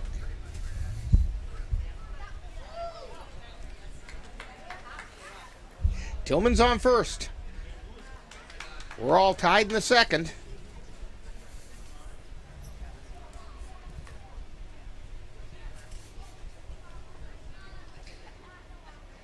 And the pitch. There's a fly ball out into shallow right field. Moving back is Brazina, and he makes the catch. So for the Cavaliers, they do pick up a run on 1 hit. There were no errors and 1 left on base. We've completed 2, and it's the Cavaliers 2 and the Tilden Tigers 2 on NLWN-TV. Let NLWN-TV take you out to the ball game.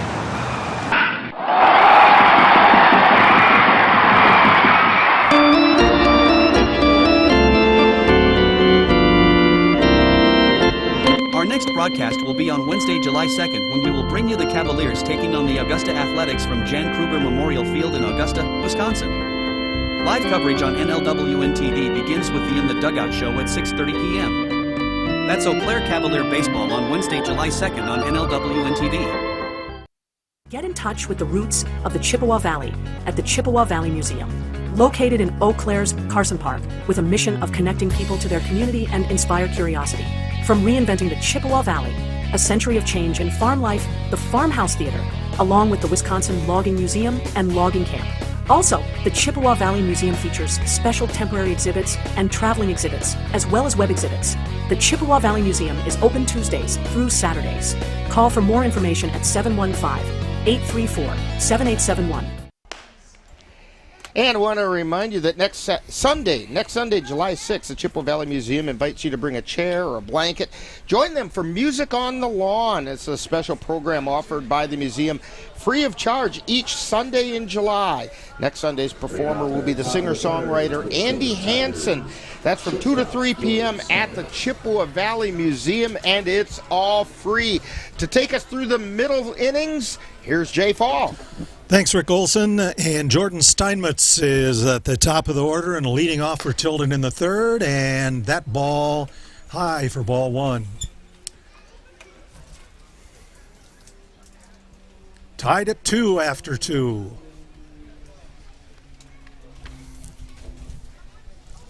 Milner winds, and that ball hit down the first baseline foul.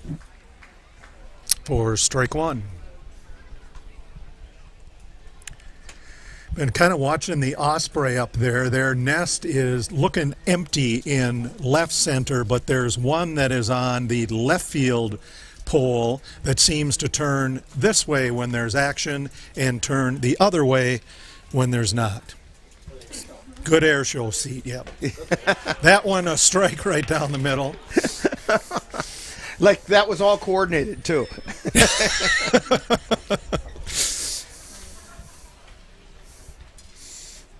Guess he didn't want to be home during the air show. That pitch outside for ball two. 2-2 the count. Jordan Steinmetz, one of the all-stars for the CRBL. Yeah, he's on the North team. And that one, foul tip. One of the premier hitters in the league. Of course, when you come into a game batting .706, you're going to be one of the premier hitters. Although the first time he batted in this game in the first inning, he led off by being struck out. Well, he's also facing one of the premier pitchers in the league. Yeah. That one outside in the dirt. Payoff pitch now, full count, 3-2.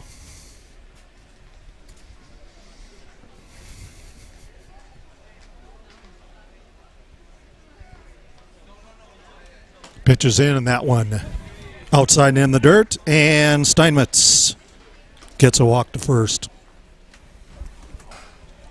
Jordan Steinmetz, because Lucas Steinmetz is up. He came in batting .400. He didn't spend much time in the batter's box last appearance. No. Got hit by a pitch. Took it right in the wallet. And squares to bunt, and grabbing it, then the throw to first in time. Veith to Hesselman. So that and goes a 1-3 sacrifice bunt because he was successful at moving the runner over.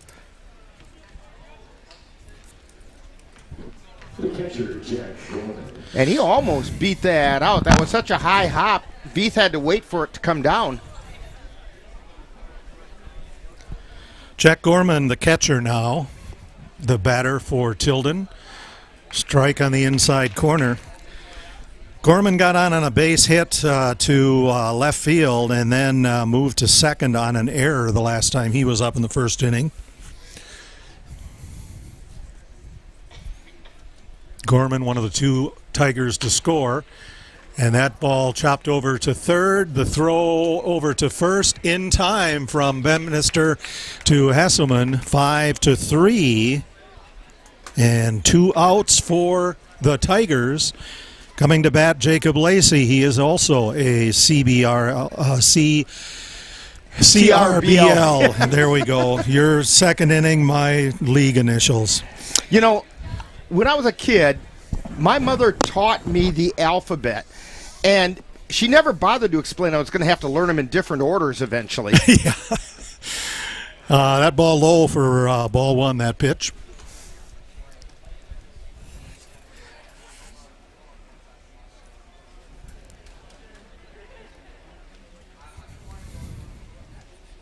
Tied at 2. Jordan Steinmetz, go-ahead runner, is at third. But 2 outs. The pitch, that one also low. 2-0. That wasn't very low. I noticed Carter Veith turned around and had a word or two for Camden Bloom. And that ball hit to the gap in short right, and that will score Jordan Steinmetz. So a base hit out to right, scores Jordan Steinmetz, and Tigers are back on top, 3-2. Little seeing eye single between first and second. Nolan Bear is the batter.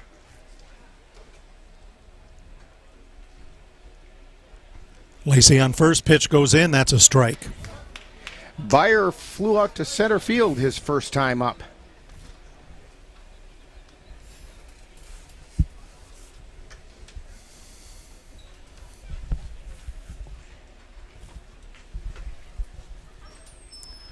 Checks the runner at first. Pitch drops low for ball one. 1-1. Byer steps back in. Lacey makes a short lead off first. Milner checks, and that one hit out to center field. Deep to get it is Tillman, and the Tigers are retired. But not until they score one run on one hit. There were no Cavalier errors and one runner left. Score at the end of 2.5 innings of play. The Tilden Tigers 3, the Eau Claire Cavaliers 2 on NLWN-TV. If you're buzzed and doing this,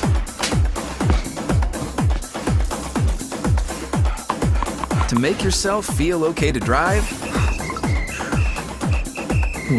ZWX.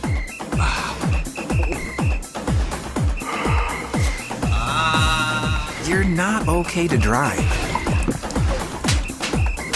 YGKLVW. Regular you. I don't think that many kids in my son's school even do it. He makes fun of his friend who vapes. He would never try it. She's into soccer. She's on the honor roll. She's just not the type. No way. No way. No way. No way, my kid would never vape. Get your head out of the cloud. Today, nearly 8,000 kids will start vaping. Maybe even yours. Learn about the dangers at talkaboutvaping.org.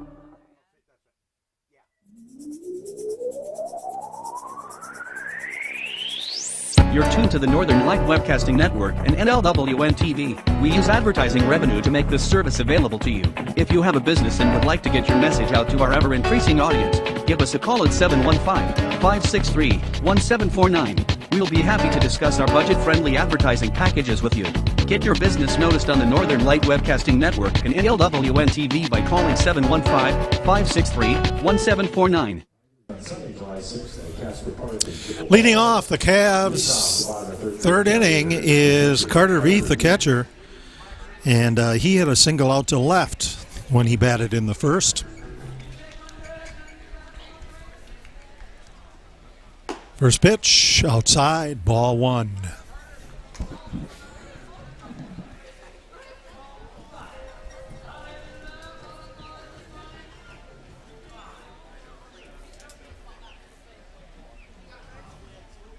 LaCoy sends another one that's high for ball two. Jake LaCoya, I believe, is the brother of PJ LaCoya for the Tilden Tigers. And PJ is their leading pitcher. Oh. And that ball hit foul down the third base line. Boy, that had the potential for being an extra base hit. But P.J. LaCoya's got a 2-1 record and a 1.54 earned run average, and has thrown 22 2/3 innings, whereas Jake has only thrown 9 innings coming into this game.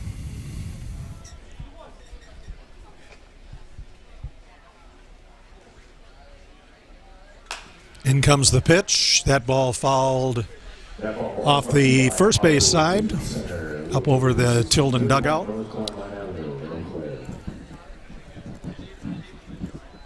2-2.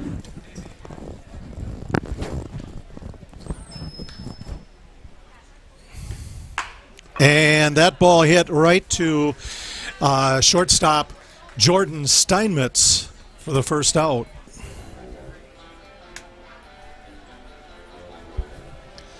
So one down, coming to bat now, Sam Knickerbocker. He's the designated hitter today. He is also one of the league all-stars this season. He flew out to short last time he was up. That one in the dirt for ball one.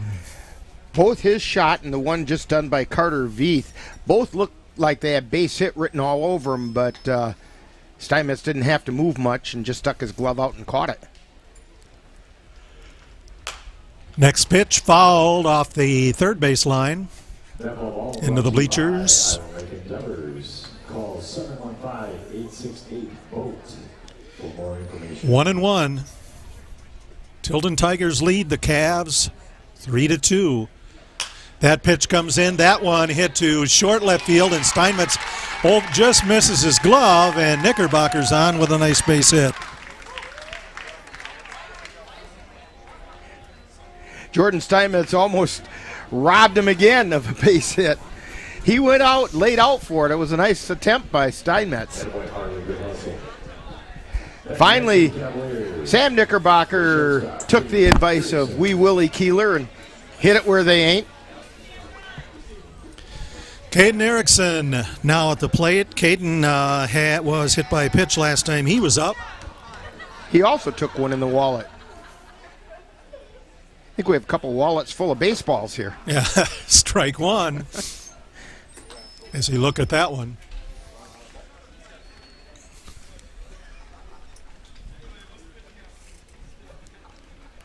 Knickerbocker taking a lead at first.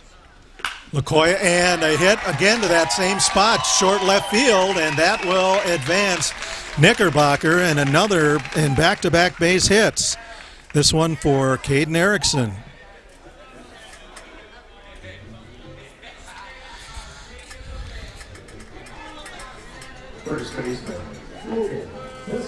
So the lead runner on first and coming up to bat, Logan Hesselman. He walked last time and he was up in the first inning. And that pitch hit foul down the third base line. Oh, just misses the water hazard down by the pitcher's mound. Then I know I didn't hit it because mine would have landed right in the middle of the water hazard. Yeah. I'd have to get a shovel out and dig it out of the mud. Strike one, mine.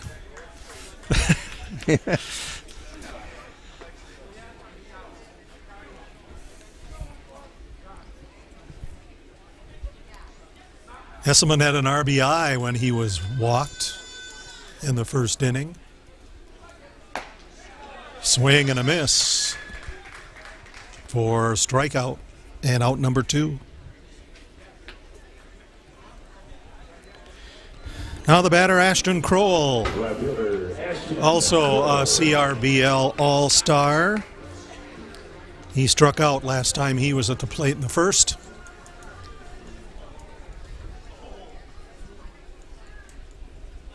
That pitch hit to the shortstop, throw goes to second, and that ends the inning.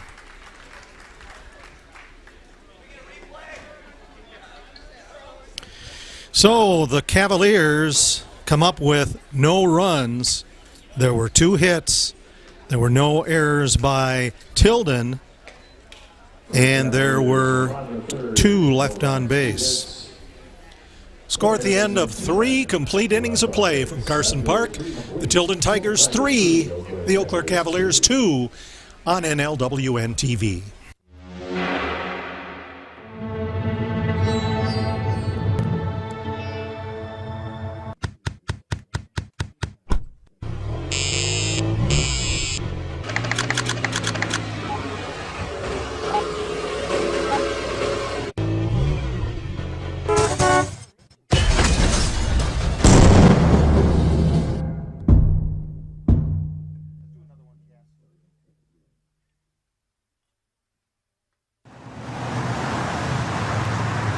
Let NLWN-TV take you out to the ballgame.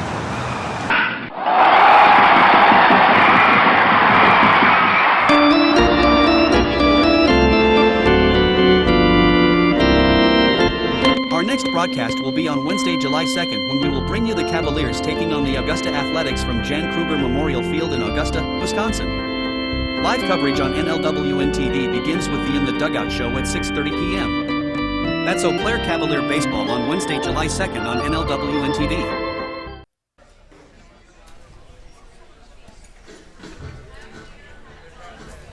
Welcome back to Carson Park in Eau Claire, top of the 4th inning. And up for the Tilden Tigers are Cole Zwiefelhofer, Nick Rooney, and Brendan Brzezina. Cole Zwiefelhofer is one of the Tilden Tigers that will be in the All-Star game for the North squad. That pitch inside and strike one. He actually made it as a designated hitter.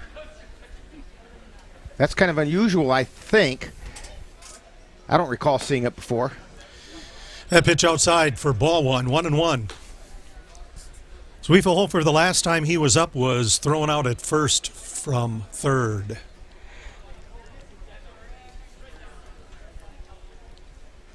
Pitch comes in, foul tip back, strike two. Actually, I appreciate him getting selected as a designated hitter. It's one of those areas where you oftentimes don't get recognized, and he was able to step in and find his way onto that roster. That one outside and in the dirt for ball two, 2-2. Andrew Milner has gone the distance for the Cavs here so far. We're in the top of the fourth. And that ball hit out to center field. And going under to get it is Palmer from right for out number one. Nick Rooney is the next batter. He plays right field for the Tilden Tigers. And Rooney chopped one to the pitcher and was thrown out the last time he was up. That was in the second inning.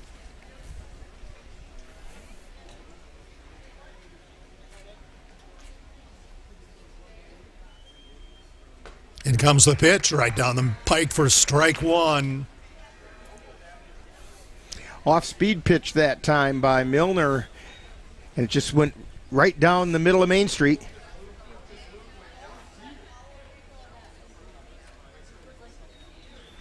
Second pitch in, that one a bit high. Ball one, 1-1. One ball, one strike, one out.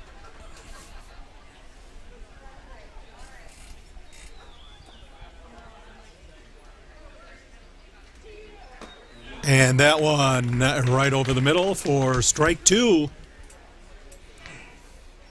Breaking ball worked for him that time.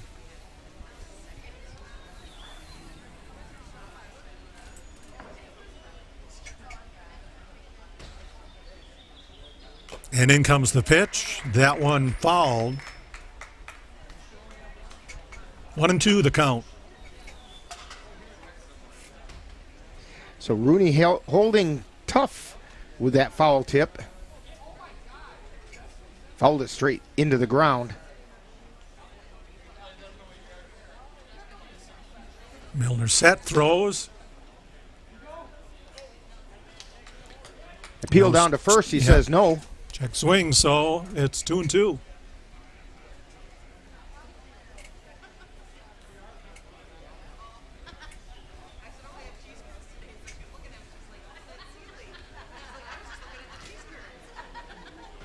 And that pitch outside makes the count full, 3-2.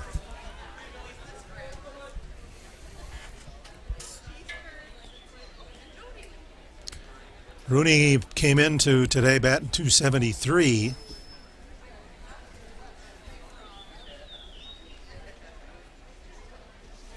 Milner's throw, that one outside, and Rooney gets a free ride. That brings up Brendan Brzezina, the second baseman. That's the second free pass given up by Milner.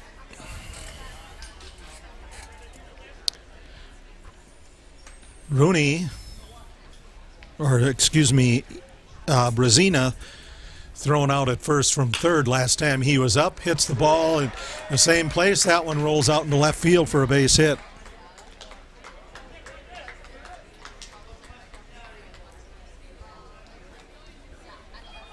So two runners on. Ben Steinmetz brings up the lineup.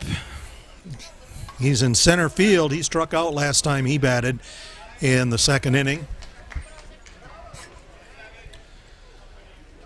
Milner with 2 base runners to keep an eye on. Looks over at Rooney, throws in, just catches the inside corner for strike 1.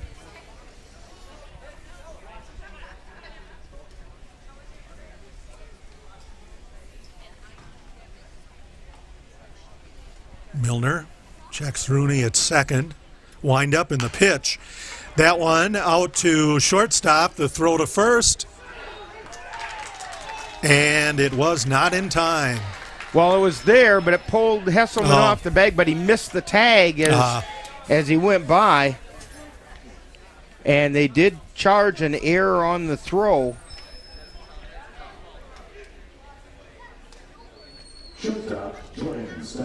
And so it loaded the bases for Jordan Steinmetz. And Steinmetz struck out and walked in his last 2 times at the plate. And that ball hit to right field. Palmer underneath it, catches it, and makes the throw in. But Rooney scores.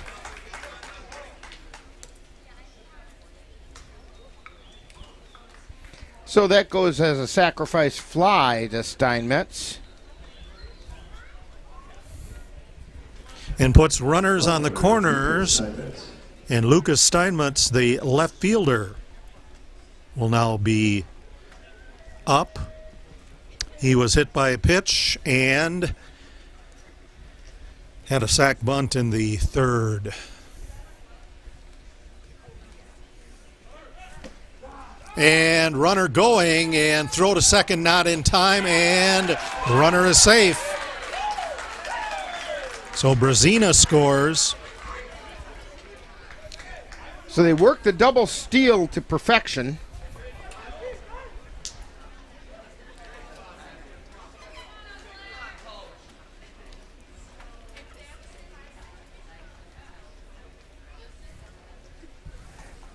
So now Ben Steinmetz is on second. Lucas Steinmetz with an 0-1 count. 2 outs for the Tigers. That pitch, high and outside, ball 1. 1-1. Milner thought he had that one.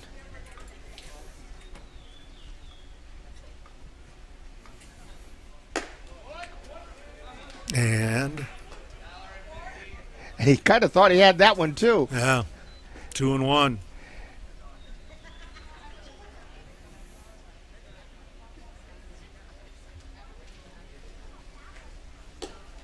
That ball inside for ball 3.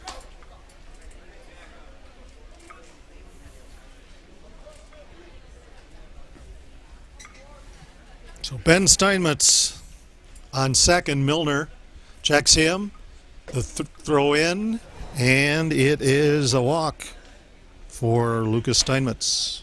That's a second walk of the inning given up by Milner. And Ryan Bemnister wants to have a talk.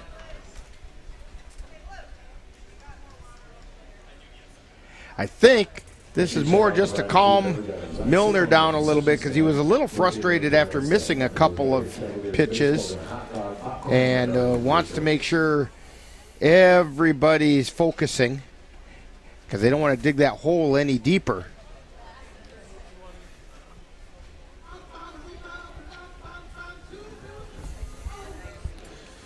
We hope you'll join us on Wednesday night, July 2nd on NLWN-TV, as we bring you the Eau Claire Cavaliers traveling to Augusta to take on the Augusta Athletics in a CRBL contest from Jan Kruger Field in Augusta. Coverage will begin at 6:30 with the In the Dugout show, followed by all the play-by-play action. And that's the location of our Top Dog Award winners from last season. So, you know, go to the ballpark there and get some really good hot dogs. Gonna come hungry. Swing and a miss. Ball 1. He did tip it with his bat, but it landed in the catcher's glove, in Veith's glove. Milner looks back. Pitch goes in. That one off the fence. very near the Tigers dugout.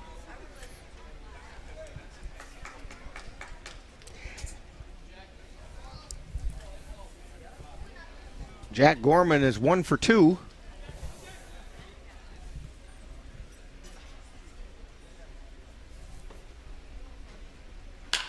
And Gorman hits the ball out to center field, getting under it and ending the inning for the Tigers is Tillman. So the Tigers score 2 runs on 1 hit. There was 1 Cavalier error and 1 left on. Score at the end of 3.5 innings of play. The Tilden Tigers 5, the Eau Claire Cavaliers 2 on NLWN-TV. In November of 2018, our daughter Jana passed away. The outpouring of support was unbelievable. Support that we received inspired us to start a foundation called the Jana Kelly Memorial Foundation. And through that foundation, we've given back in a lot of different ways, through projects, through different other charities that we've supported. We like to help Humane Association, and the Ronald McDonald House is something that's very near and dear to us. We've also recently, this last year, we actually built a tiny house. It's really exciting to be able to give back in different ways. to learn more or to help financially, would find us on Facebook or www.janakelly.com.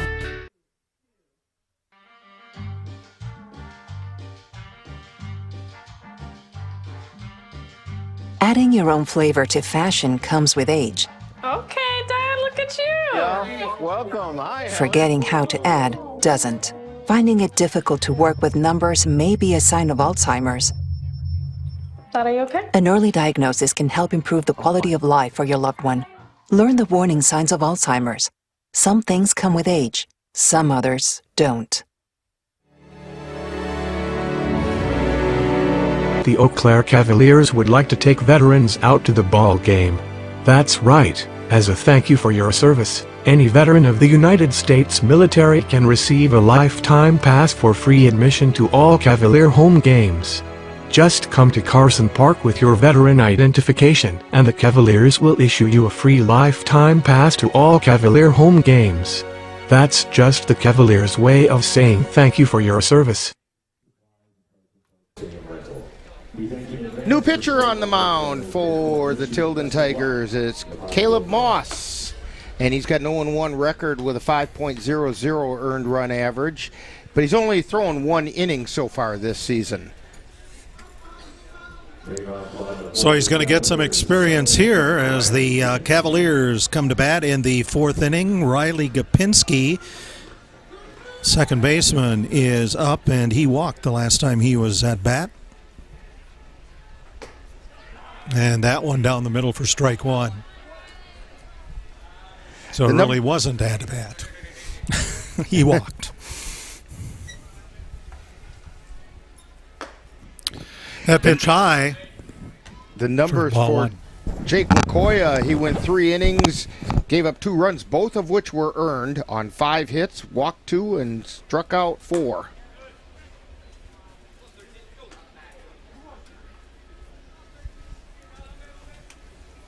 And by throwing only 3 innings, he is not in line for the win. And that ball fouled straight back, up over the top of everything, rolling down the back of the roof. What is the best Friday fish fry in the area? Baked or fried wings. 5 calorie better. Moss's pitch, that one grounded to second base, and the throw is in time for out number 1.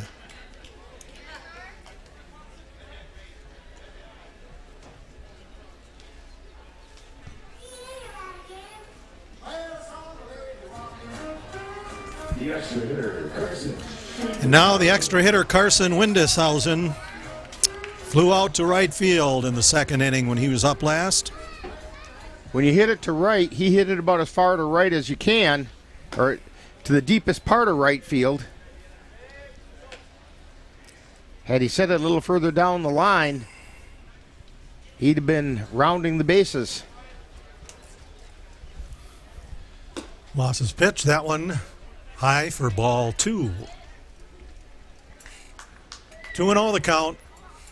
Tilden leads Eau Claire 5-2. Swing and a miss. Strike one. 2-1 the count.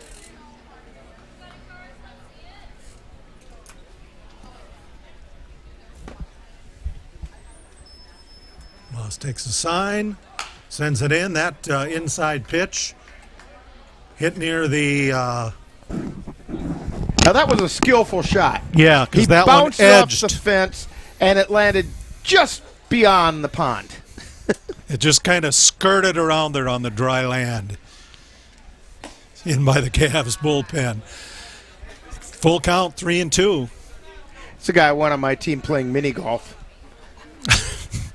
He'd be able to handle the windmill, no problem.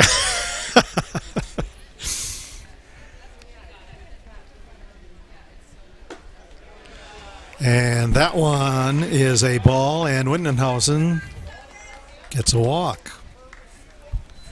Trenton Palmer comes up now. He struck out the last time he was up.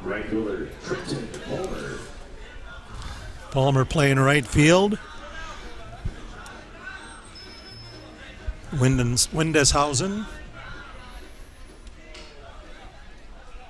takes a wide lead. Moss looks over there, sends the pitch in. That one outside.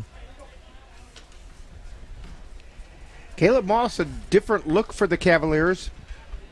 Left-handed pitcher. That one inside for ball 2. 2-0 the count. The leads at first are just a hair shorter because of the left-handed pitcher. And that one, also a ball.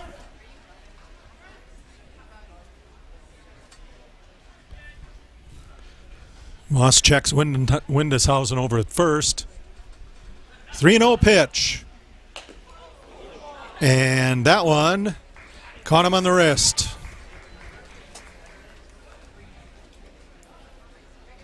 So Palmer will advance, as will Windeshausen to second.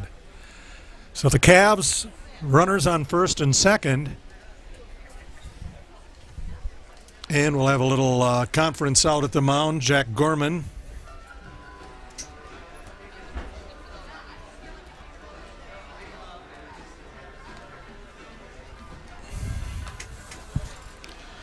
Be sure to join us on Monday, July 7th on NLWN-2 as our coverage of vintage baseball continues when we bring you the Menominee Blue Caps playing at Liberty Fest in Chautauqua. Coverage begins on July 7th at 7 p.m. on NLWN-2. So Tillman finds the gap near second base. Coming in is Windeshausen. Throw goes in, and the Cavs have another run.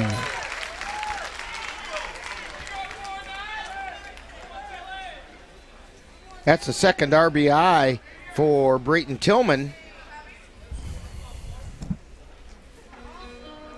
And just one out, and the Cavs are closing the gap. Xavier Bemnister now the batter. Brayton Tillman is an all-star, and so is Xavier Bemnister. And he hits the ball to first base. Throw goes to second to get him. Back to first, not in time.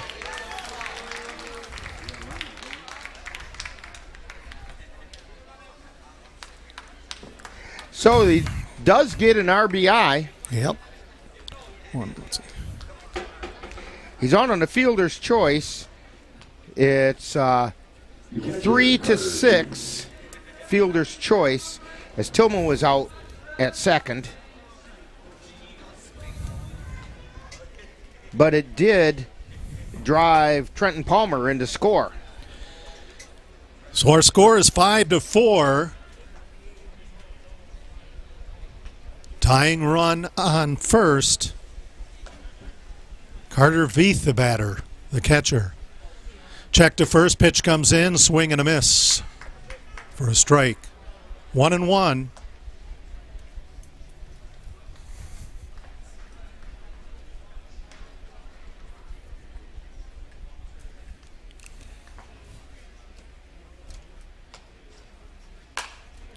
Pitch, that one fouled. And trying to get it. And he and did. Getting it was Jacob Lacey. So for the Cavaliers in the fourth inning, 2 runs on 1 hit. There were no errors, and there was 1 runner left. Score at the end of 4 complete innings of play. The Tilden Tigers 5, Eau Claire Cavaliers 4 on NLWN-TV. When people are fed, futures are nourished. They can connect with the world around them, unlock endless possibilities, and thrive. Join the movement to end hunger. Volunteer. Advocate. Donate. Go to feedingamerica.org/actnow. The roar of our engines, the pump of our heartbeats, the pedal to our metal. The sparks that ignite us, the pistons that push us, the passions that drive us, on the roads that unite us. Napa has America's largest network of parts and care, here to be the fuel that keeps you firing on all cylinders. Visit either of Eau Claire's 2 locally owned Napa Auto Parts stores on Highway 93 or North Claremont Avenue. Ashton Cole, Burton Tillman, and Andrew Miller being selected to play for the South team in that game. And the Cavaliers will hit the road on Tuesday, July 8th. So we're going to head to the 5th inning. We'll begin at 7 p.m. We hope to see you. And due up for the Tilden Tigers are Jacob Lacey, Nolan Beyer, and Cole Zwiefelhofer. For the Tilden Tigers, first baseman. The Tigers with a narrow 1-run lead. Tilden has 5 runs on 4 hits. They have not committed an error. The Cavaliers, 4 runs, 6 hits. They've committed 2 errors. So the defensive challenges are still there for the Cavs, and that pitch inside for ball 1. Jacob Lacey is the batter. He's the first baseman. Milner kind of gave that, oh, come on look after that pitch. He really thought he had that one, too. And that one caught the outside corner for strike 1. He had that one. Lacey, one of the North All-Stars for Tilden. And that ball hit out to left field, and going to get it is Crowell. And we have 1 down. Lacey had been working on a 2-hit game. So it's kind of a relief to see him retired. Yep, 2 hits and 2 RBIs. Nolan Beyer, now the batter. He is the third baseman. He flew out to center twice. And watches ball 1.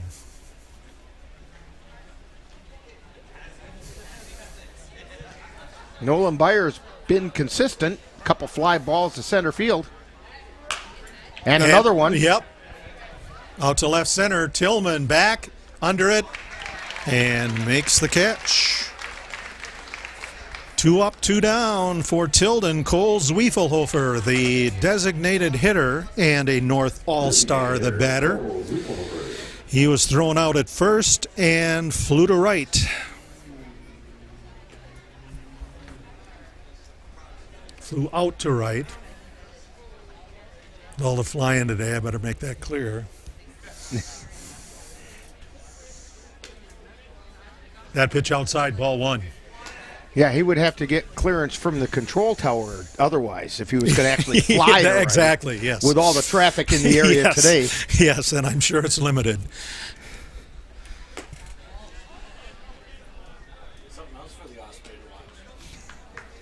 Well, the Osprey's been looking at the baseball game the whole time.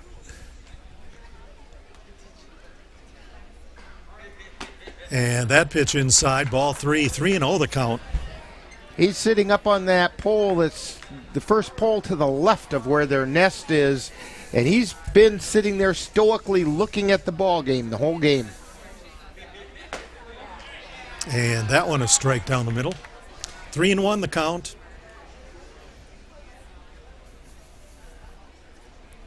Tilden with a 1-run lead, 5-4.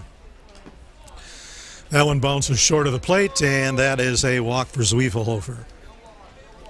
That brings up Nick Rooney, who also walked the last time he was up. Scored one of the runs and was thrown out at first. So he's 0 for 1. This is the first of a doubleheader. Play 7 innings in this one, take a break, and have the second game after that. Milner checks over to first. Pitch inside and low for ball 2.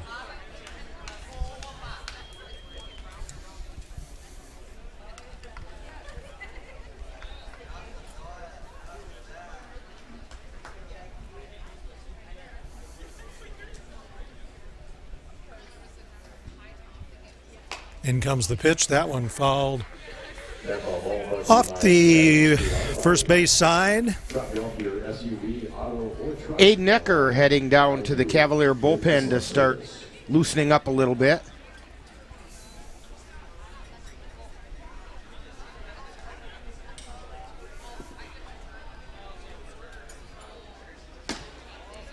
And another low one for a ball. 3-1 the count.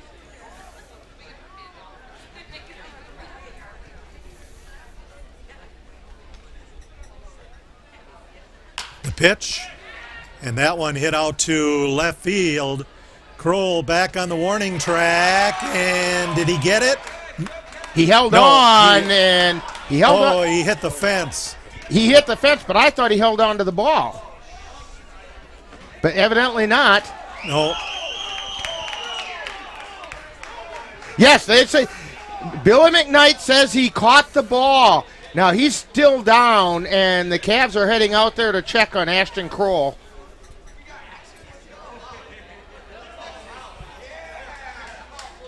They're saying that he pulled the ball in, and so it is a fly out to left.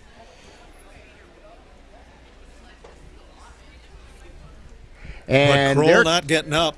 Tending to Ashton Kroll. Now he's on his feet.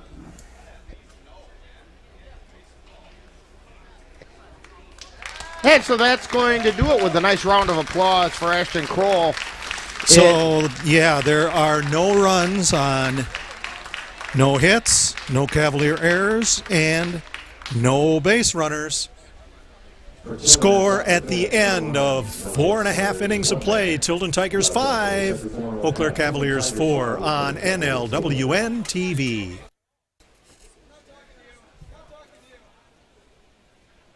Mom's Restaurant and Pub in Colfax has just what you need when you have that craving for a home-cooked meal the way Mom used to make it. Yeah. Mom's is open from 7 a.m. to 3 p.m. daily and until 9 on Fridays with a complete breakfast menu. Lunch includes sandwiches, salads, wraps, and burgers, along with Mom's comfort food favorites, and don't forget dinner on Fridays with Mom's famous fish fry. The coffee always hot, the breakfast always delicious, and lunch puts a smile on your face. 225 Bremer Avenue, Colfax. Call 715-962-4617. That's Mom's Restaurant and Pub in Colfax. Honey, the kids are antsy. What can we do that will keep all of us entertained and won't break the bank? How about we take them to the Cavaliers game? Tickets are inexpensive, there's popcorn, hot dogs, and other baseball treats, and great baseball action. That's right, Eau Claire Cavalier Baseball, your best choice for affordable family entertainment. Check out the schedule at www.eauclaircavaliers.org. So we're back going into the bottom of the 5th inning, and there's still some attention being paid down in the Cavalier dugout to Ashton Kroll, but he's on his feet. Doesn't appear to be any worse for wear. He hit the wall pretty hard. His left arm stinging. His mom walked over there and checked, and she's walking away. So if Mom walks away, you're okay. There's your sign. Yeah. I think there's a saying there. If Mom walks away, you're okay.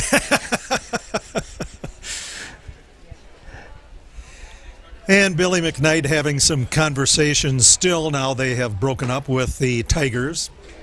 Yeah, they did not like that call. Well, I think it wasn't until he made contact with the wall that the ball fell out. Yeah, which counts the same as transferring the ball, which is not a dropped ball. And so that's why I thought he made the call or made the catch out there. Yeah. Well, due up for the Cavaliers, Sam Knickerbocker, Caden Erickson, and Logan Hesselman. Sam Knickerbocker, a South All-Star, is leading off. He had a single to short and flew out in that area in his last 2 times at bat. Cavs trail by 1. It's 5-4. The Tilden Tigers out in front in game 1 of this twin bill today.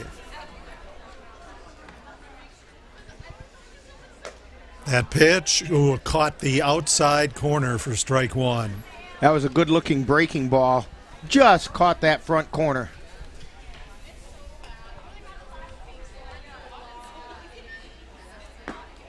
And that pitch, ball's low for ball 1. 1-1.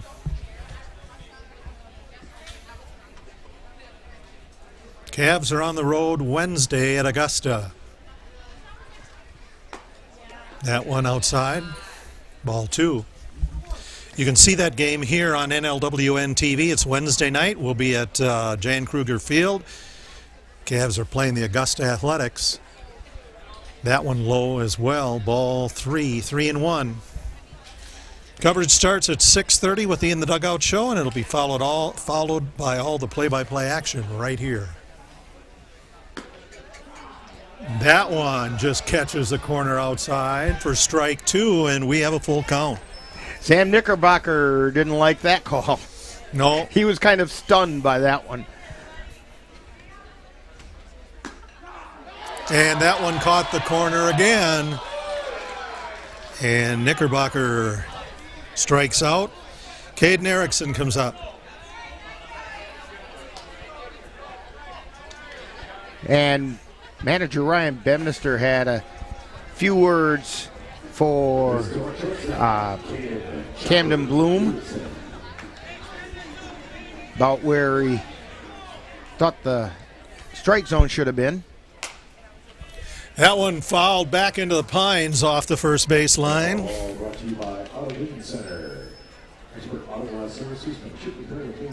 Erickson was hit by a pitch and had a base hit to left. There was a curveball, just missed the outside corner. 1-1.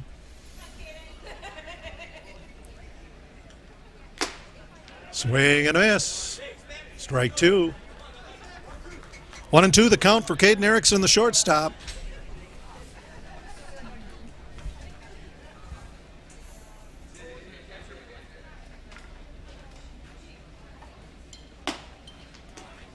Tried that curveball again. Yep. That one floated outside for ball 2. Aiden Ecker still working down in the Cavalier bullpen. That one inside. And a full count to Caden Erickson. Now keeping Dan's attention is going to be hard because the Blue Angels are in the air.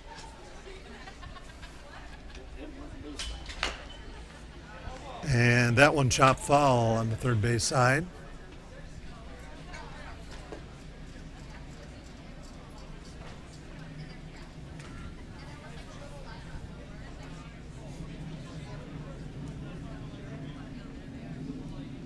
Full count, 1 out. And that one hit to short center field for a base hit. Erickson working on a 2-hit game.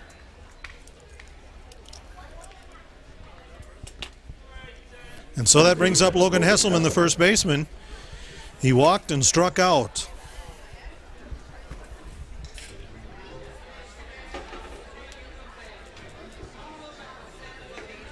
0 for 1 with an RBI.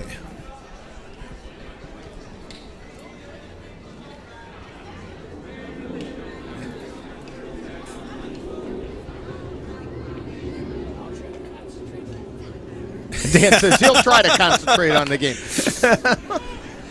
And that ball hit foul off to near the Cavaliers bullpen. Nolan Byer gave it a good chase, but couldn't haul it in. That ball brought to you by the Gold Coffee House. But it means our organic fair trade in Golden Duluth, Minnesota.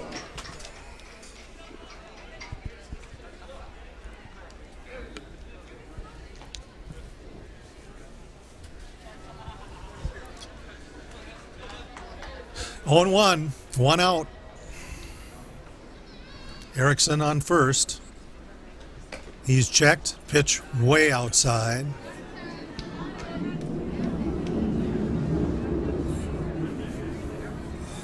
Ball 1-1. We're about to get a near pass from the Blue Angels, and the pitcher steps off. Maybe Dan could get them as they go by. The Blue Angels umpires stop play while they flew over right field, out into center. In comes the pitch, that one in the dirt. 2-1.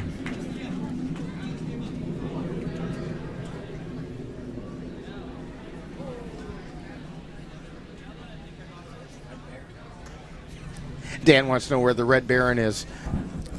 I In his would guess- Fokker triplane. Yeah. I would guess he'd be right behind Snoopy, but you know.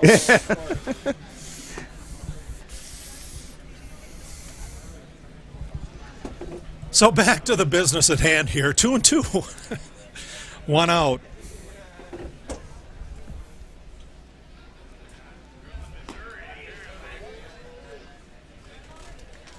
And we now have full count, 3-2. Logan Hesselman. And Hesselman fouls it back to the bleachers on the third base side. Still 3-2. Lake and Gutters. And this is North 861 State Highway 40 in New Albany.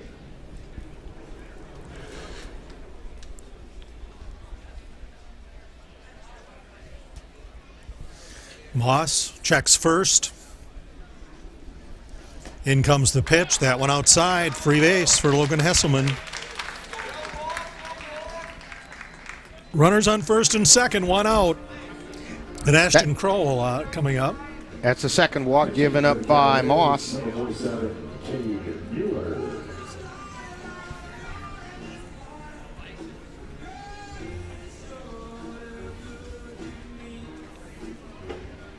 Erickson on first, or Erickson on second, Hesselman on first. So And Cavs ball have high, that. ball 1. Cavs have that tying run in scoring position.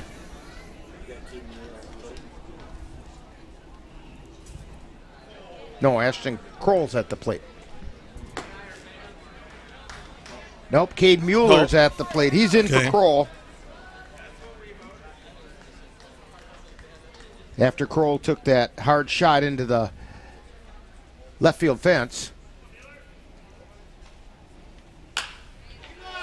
And a shot out to left center. Going underneath it is Ben Steinmetz, and they're 2 outs.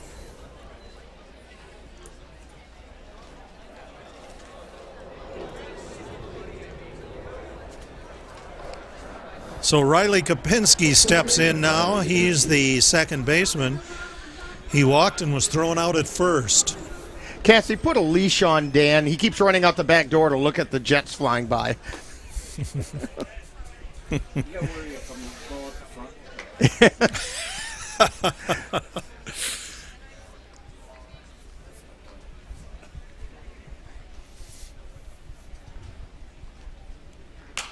A throw ball hit out to left field. Back is Lucas Steinmetz. and he brings it in for the third out. So for the Cavaliers in the fifth inning, there were no runs on one hit. There were no errors and 2 left on base. We've played 5, and the Tilden Tigers lead the Eau Claire Cavaliers 5-4 on NLWN-TV. The Eau Claire Cavaliers would like to take veterans out to the ball game. That's right. As a thank you for your service, any veteran of the United States military can receive a lifetime pass for free admission to all Cavalier home games. Just come to Carson Park with your veteran identification, and the Cavaliers will issue you a free lifetime pass to all Cavalier home games. That's just the Cavaliers' way of saying thank you for your service. Auto Vision Center in Eau Claire, your source for auto glass repair and replacement. Their quality work comes complete with a lifetime warranty on workmanship. When it comes to windshield repair and replacement, Auto Vision Center provides mobile auto glass services with free estimates.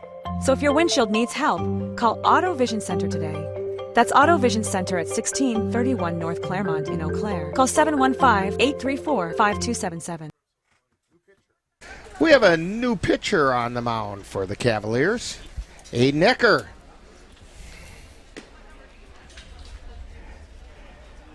That means that Milner went 5 innings, and he gave up 5 runs.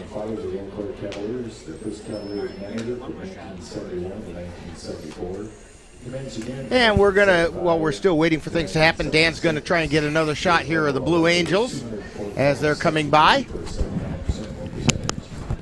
They're making a flyby right over Carson Park. Awesome. There's the U.S. Navy Blue Angels.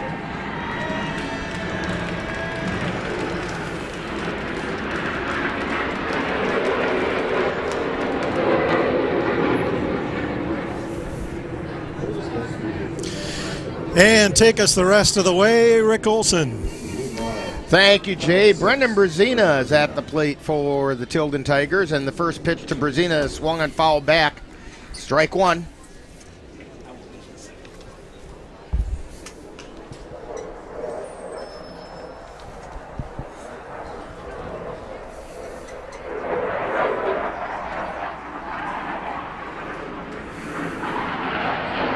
Here's the wind and the pitch outside. 1 ball, 1 strike.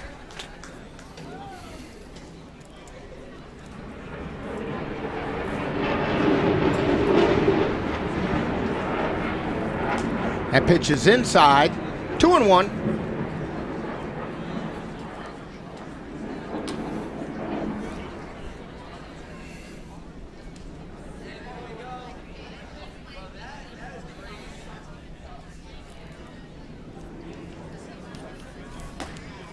And a strike called, so it's 2-2.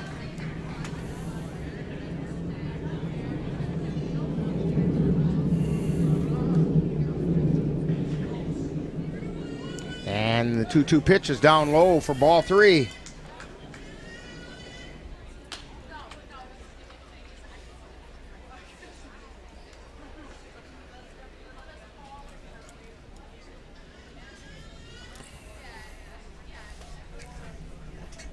And a swing and a miss. He reached big for that one.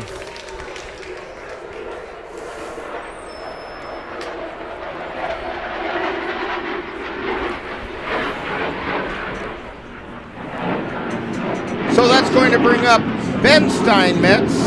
He's 0 for 2, struck out looking and was safe on an error. And there's a called strike.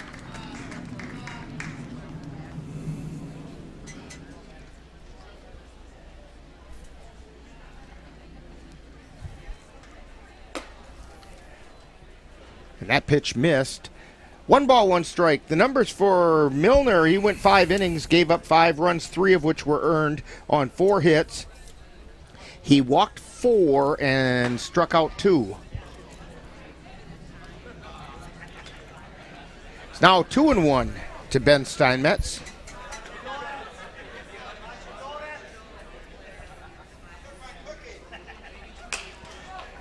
Little blooper out into right field. Can't make the catch is Tillman.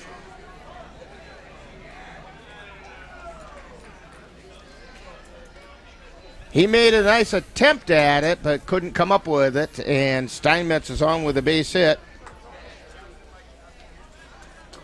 Shortstop Jordan Steinmetz. So Jordan Steinmetz comes to the plate.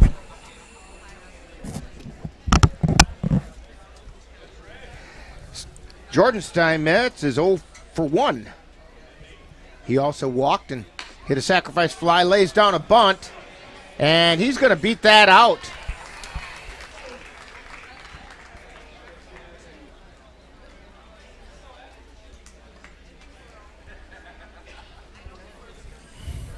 So he gets a bunt single, and that's going to bring up Lucas Steinmetz. And Lucas Steinmetz does not have an official trip to the plate yet. He was hit by the pitch, laid down a sacrifice bunt, and drew a walk. And he foul-tipped that one away. I think he was trying to get out of the way of it. He was showing bunt. 5-4. We're in the top of the 6th inning. Cavs trailing by a run. 1 out. There's a called strike. And there go the Blue Angels again.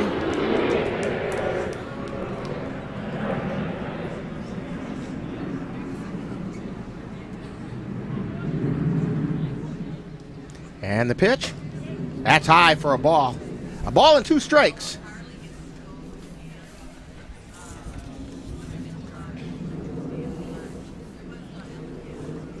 Yo, Jay, how's that for Americana? We have baseball, America's game, as the U.S. Navy Blue Angels are flying by. Doesn't get any better than that. 2 balls and 2 strikes to Lucas Steinmetz.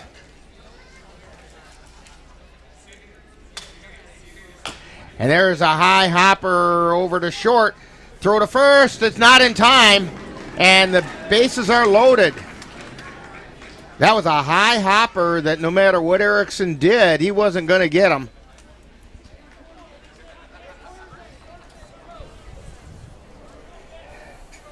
So the bases are loaded. 1 out. Catcher Jack Gorman. And it's going to bring up Jack Gorman. He's 1 for 3. Singled his first time up. Eventually came around and scored. Then he grounded to third and flew out to center. There's a strike called.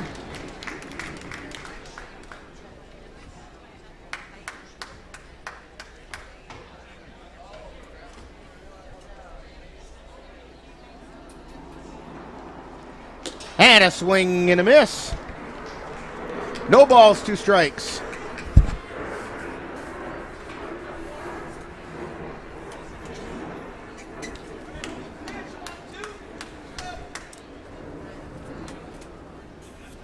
And the pitch. There's a ground ball to second. Flip to short. Throw to first. Now they're saying he's safe at first. Billy McKnight said safe at first, but at least they get the 1 run. Run came in to score.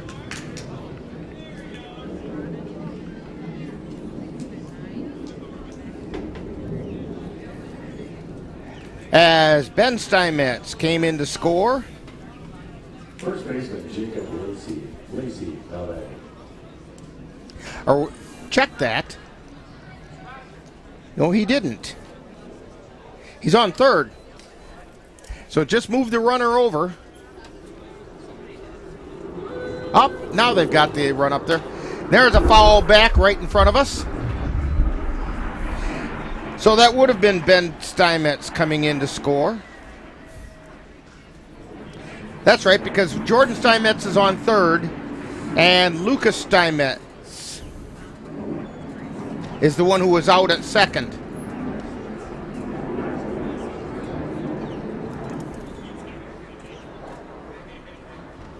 That's high.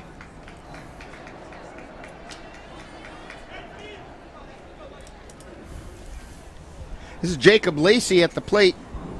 2 2 for 3 today.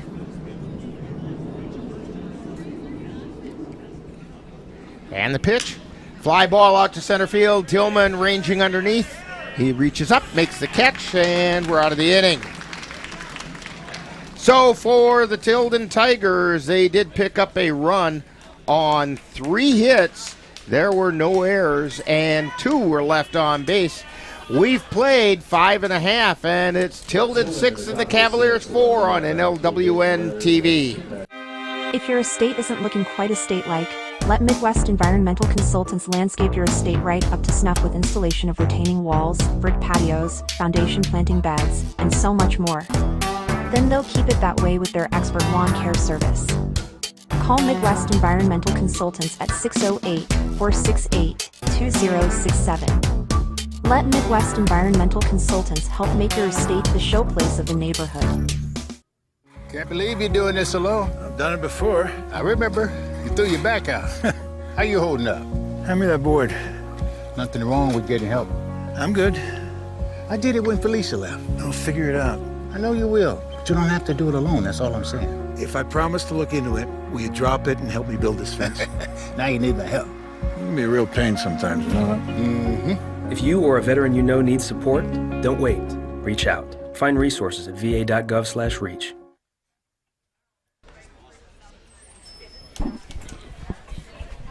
So we're going to head into the bottom of the 6th inning. Cavs down by 2. They've been showing some sporadic life at the plate. They have 4 runs on 7 hits, but they've committed 2 errors. Tilden Tigers have 6 runs on 7 hits. And they have not committed any errors. Pretty good example of how errors do make a difference. Leading off for the Cavaliers, Carson Windeshausen. Trenton Palmer will follow him, and Brayton Tillman after that.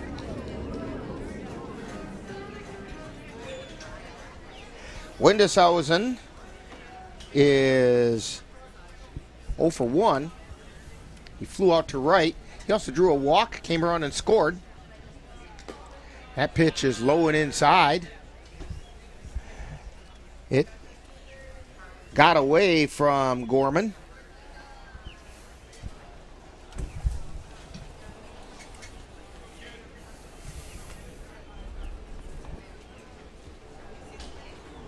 A ball and no strikes.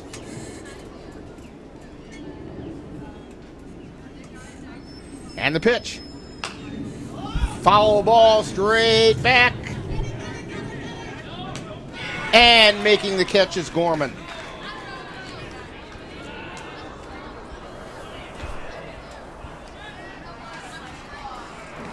Good thing he did that when he did, because Blue Angels happened to be... He might have hit one of those Jets on that one.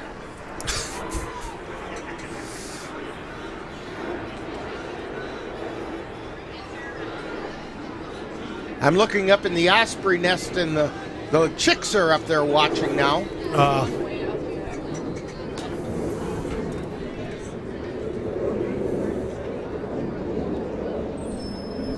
Trenton Palmer at the plate, struck out and was hit by the pitch. Pitch was inside. Orman tried to frame it but didn't get the call.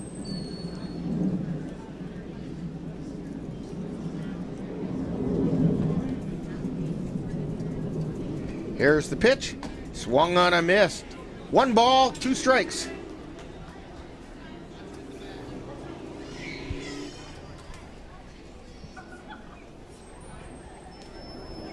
And the 1-2 pitch. Swing and a miss for strike 3. So 2 down. Brings up Brayton Tillman. He's got a 2-hit game going for him today. Come on, Rick, spit it out. 2 RBI as well. Couple of singles, 1 to right and 1 to center. 1 to left right now would be a very welcome thing. There's a strike called on the outside corner.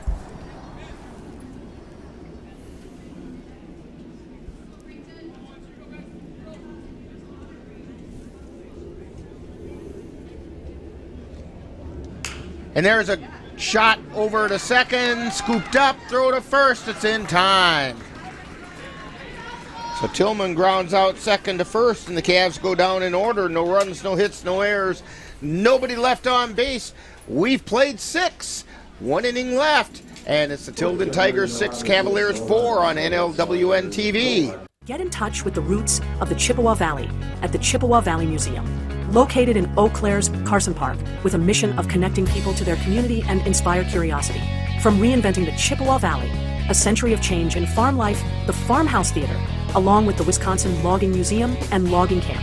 Also, the Chippewa Valley Museum features special temporary exhibits and traveling exhibits, as well as web exhibits. The Chippewa Valley Museum is open Tuesdays through Saturdays. Call for more information at 715-834-7871. The Chippewa Valley Museum is participating in the National Blue Star Museums program, which is presented through the National Endowment for the Arts and Blue Star families. Through Blue Star Museums, active duty military personnel, including National Guard and Reserves, and their families receive free museum admission. And by the way, when we're talking about free admission, the Eau Claire Cavaliers want to remind veterans of the United States military that they can get a lifetime pass to all Cavalier home games by simply coming to Carson Park with your veteran's identification, and the Cavaliers will be happy to issue you your lifetime pass. It's just the Cavaliers' way of saying thank you for your service. And getting ready to start the top of the 7th inning for the Tilden Tigers. Due up is Nolan Byer. He is 0 for 3, and it's almost like he's had the instant replay on every time, because every time it's been a fly ball to center. Ecker delivers. There's a ground ball foul down the third baseline. It went right on the Isthmus of Madison right there between Lake Mendota and Lake Monona. They're going to have to wait for someone to go down and get that one, because that ball is a dead ball out in left field now. It rolled back fair. Windeshausen is heading down to get it. There's a ground ball. Bemnister tried to pick it up and dropped it. And so there's going to be an error on Bemnister.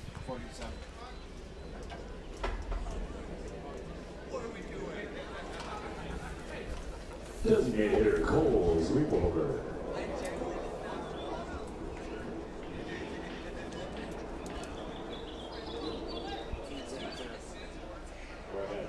And there's a high hopper just out of the reach of not Bemnister, it's Cade Mueller.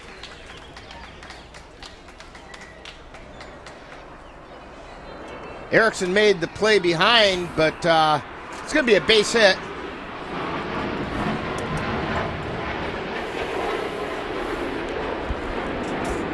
So 2 runners on. It's going to bring up Nick Rooney.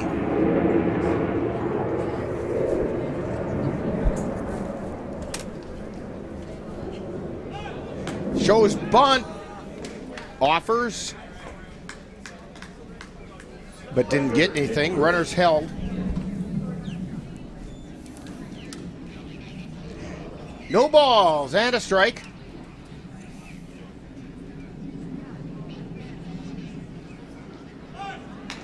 And here's the bunt. Throw over to first in time. Sacrifice bunt advances both runners.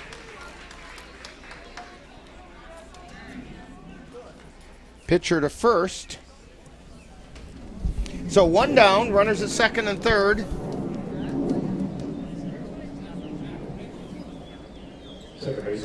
And Brendan Brzezina comes to the plate. He's 1 for 3. And there's a hopper over to Erickson, and he dropped it, throws it first, got it. 1 run came in.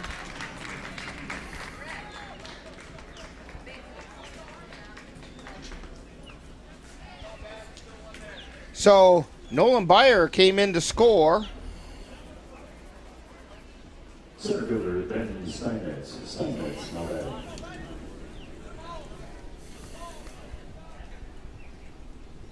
And the pitch.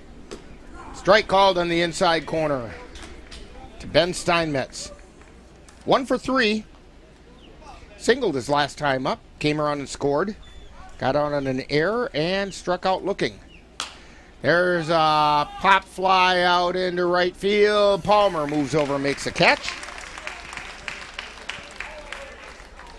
And the Tigers are down, but they do pick up 1 run on 1 hit. There was 1 Cavalier error, and we had a couple left on base, I think.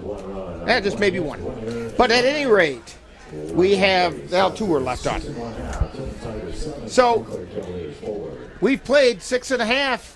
Cavaliers have 1 more swing at the bat, and that's 7-4, Tilden on NLWN-TV.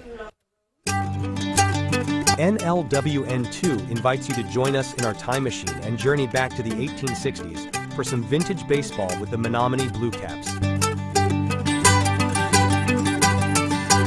Our next broadcast will be on Monday, July 7th, as the Blue Caps will be in action from Liberty Fest in Chautauqua, Wisconsin. Coverage begins at 7 p.m.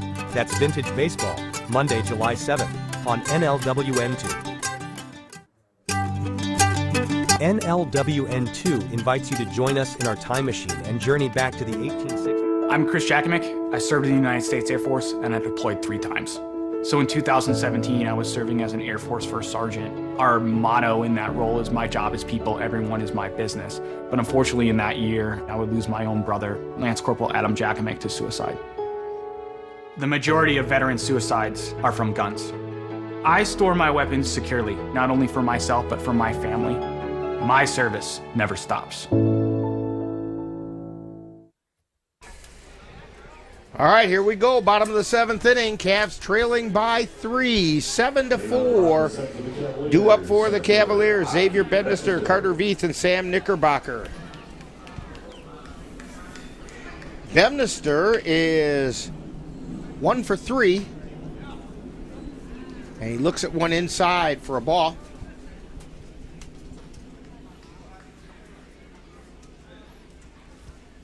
Moss begins his motion. Check swing outside. Ball 2.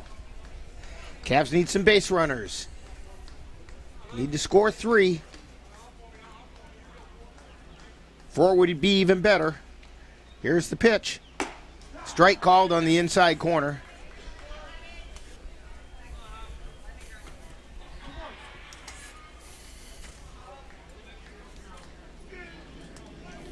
Here's the wind in the pitch, outside.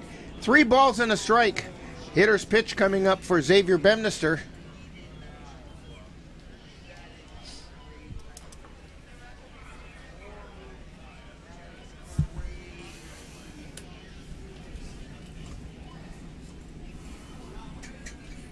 And the pitch. Strike called. Bedminster had a notion and didn't chase it.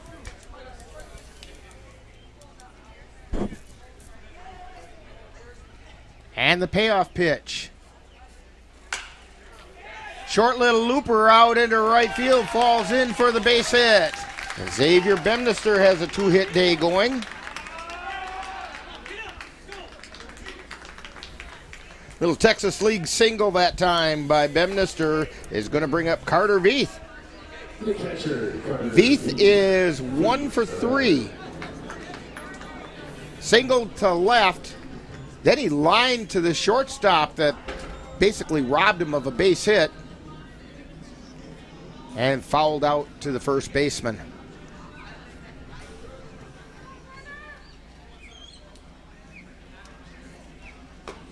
And there's a strike called on the inside edge.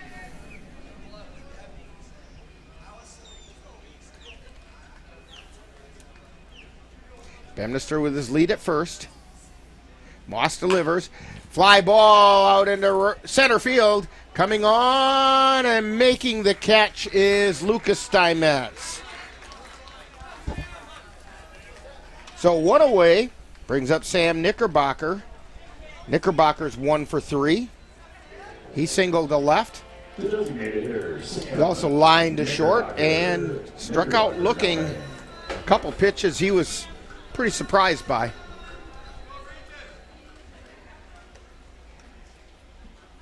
And the pitch is outside for a ball.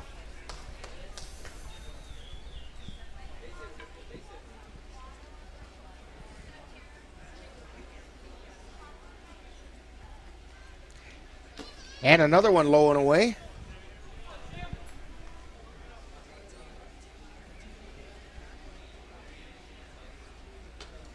Two balls and no strikes.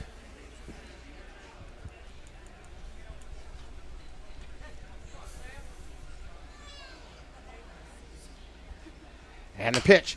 There's a fly ball out into right field. Coming on strong and falls into no man's land. And safe with a base hit.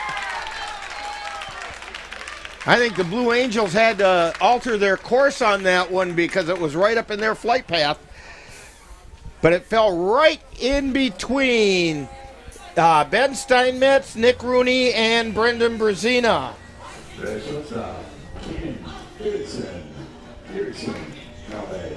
So 2 runners on, and that's going to bring up Caden Erickson. He has a 2-hit game going. He's gotten on safely every time he came to the plate. Swing and a miss for strike 1.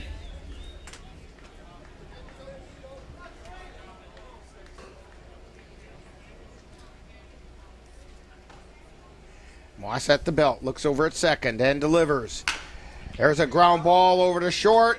Throw to second for 1. Throw to first. It's not going to be in time. In fact, they're not going to make the throw. So Erickson's on a fielder's choice. 6-4. As Knickerbocker is out. Makes 2 outs. Runners on the corners. And Logan Hesselman comes to the plate. He's 0 for 1, but he's drawn a couple of walks. And he follows that one back into the screen.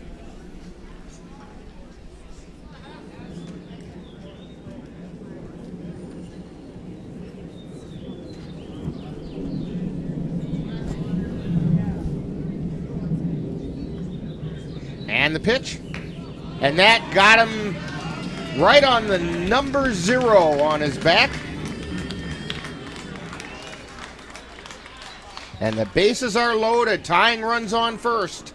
2 down. And it's going to bring up Cade Mueller, who flew out to center field his first time up. Third baseman, Cade Mueller.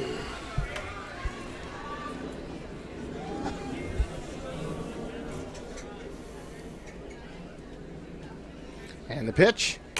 Mueller grounds it over to second. This should do it. Throw over to first, and it's in time, and that's it. So for the Cavaliers, no runs on 2 hits, no errors, 3 were left on base. Final score in Game 1 is the Tilden Tigers 7 and the Cavaliers 4. And we'll be back with a very abbreviated version of Talkin' Baseball right after this timeout on NLWN-TV. Being a Cowboy, I don't know anything different. I had a very successful career. Life was fast. I was preparing physically. I wasn't doing anything mentally. And then I got hurt. I dug into mental health. I wanted to be better as a person. I start my day with a workout. I live life 8 seconds at a time. Find a place to stop and just breathe. Love your mind. You've been watching Eau Claire Cavalier Baseball on NLWN-TV. This copyrighted presentation has been a production of the Northern Light Webcasting Network in conjunction with the Eau Claire Cavaliers and is intended for the enjoyment of the viewing and listening audience. Any broadcast, rebroadcast, or reproduction in any form without the express written consent of the Northern Light Webcasting Network LLC and the Eau Claire Cavaliers is prohibited. Stay tuned. Coming up next is Talkin' Baseball, with a look back at today's game.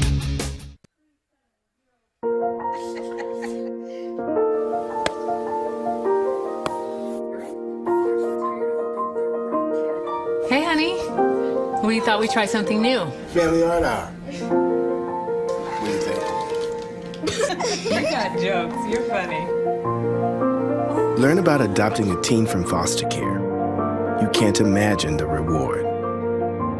Learn more at adoptuskids.org. Time now for Talkin' Baseball with a wrap-up of today's Eau Claire Cavalier game. And now, back out to the ballpark. And we're back here at Carson Park for a very quick version of Talking Baseball as we have a doubleheader today. Cavs fall victims to the Tilden Tigers 7-4 in game one of this doubleheader as the Cavaliers, well, Tilden had 7 runs on 8 hits with no errors, and the Cavaliers had 4 runs on 9 hits with 3 errors. And the winning pitcher in this game was Caleb Moss. He came on in the 4th inning and finished things up. He went 4 innings, gave up 2 runs on 4 hits. Losing pitcher Andrew Milner, who went 5 innings, and he gave up 5 runs, 3 of which were earned. And the Cavaliers now fall to an 8-4 record in the CRBL and 11-6 overall. Tilden Tigers up to a 4-6 record in the CRBL. So we're going to be back in just a little bit with our Between Games feature, but before that happens, you're going to have to log out of YouTube and look for us to come back live with Game 2 as we reset our equipment for our second game, as you're tuned to Talking Baseball on NLWN-TV.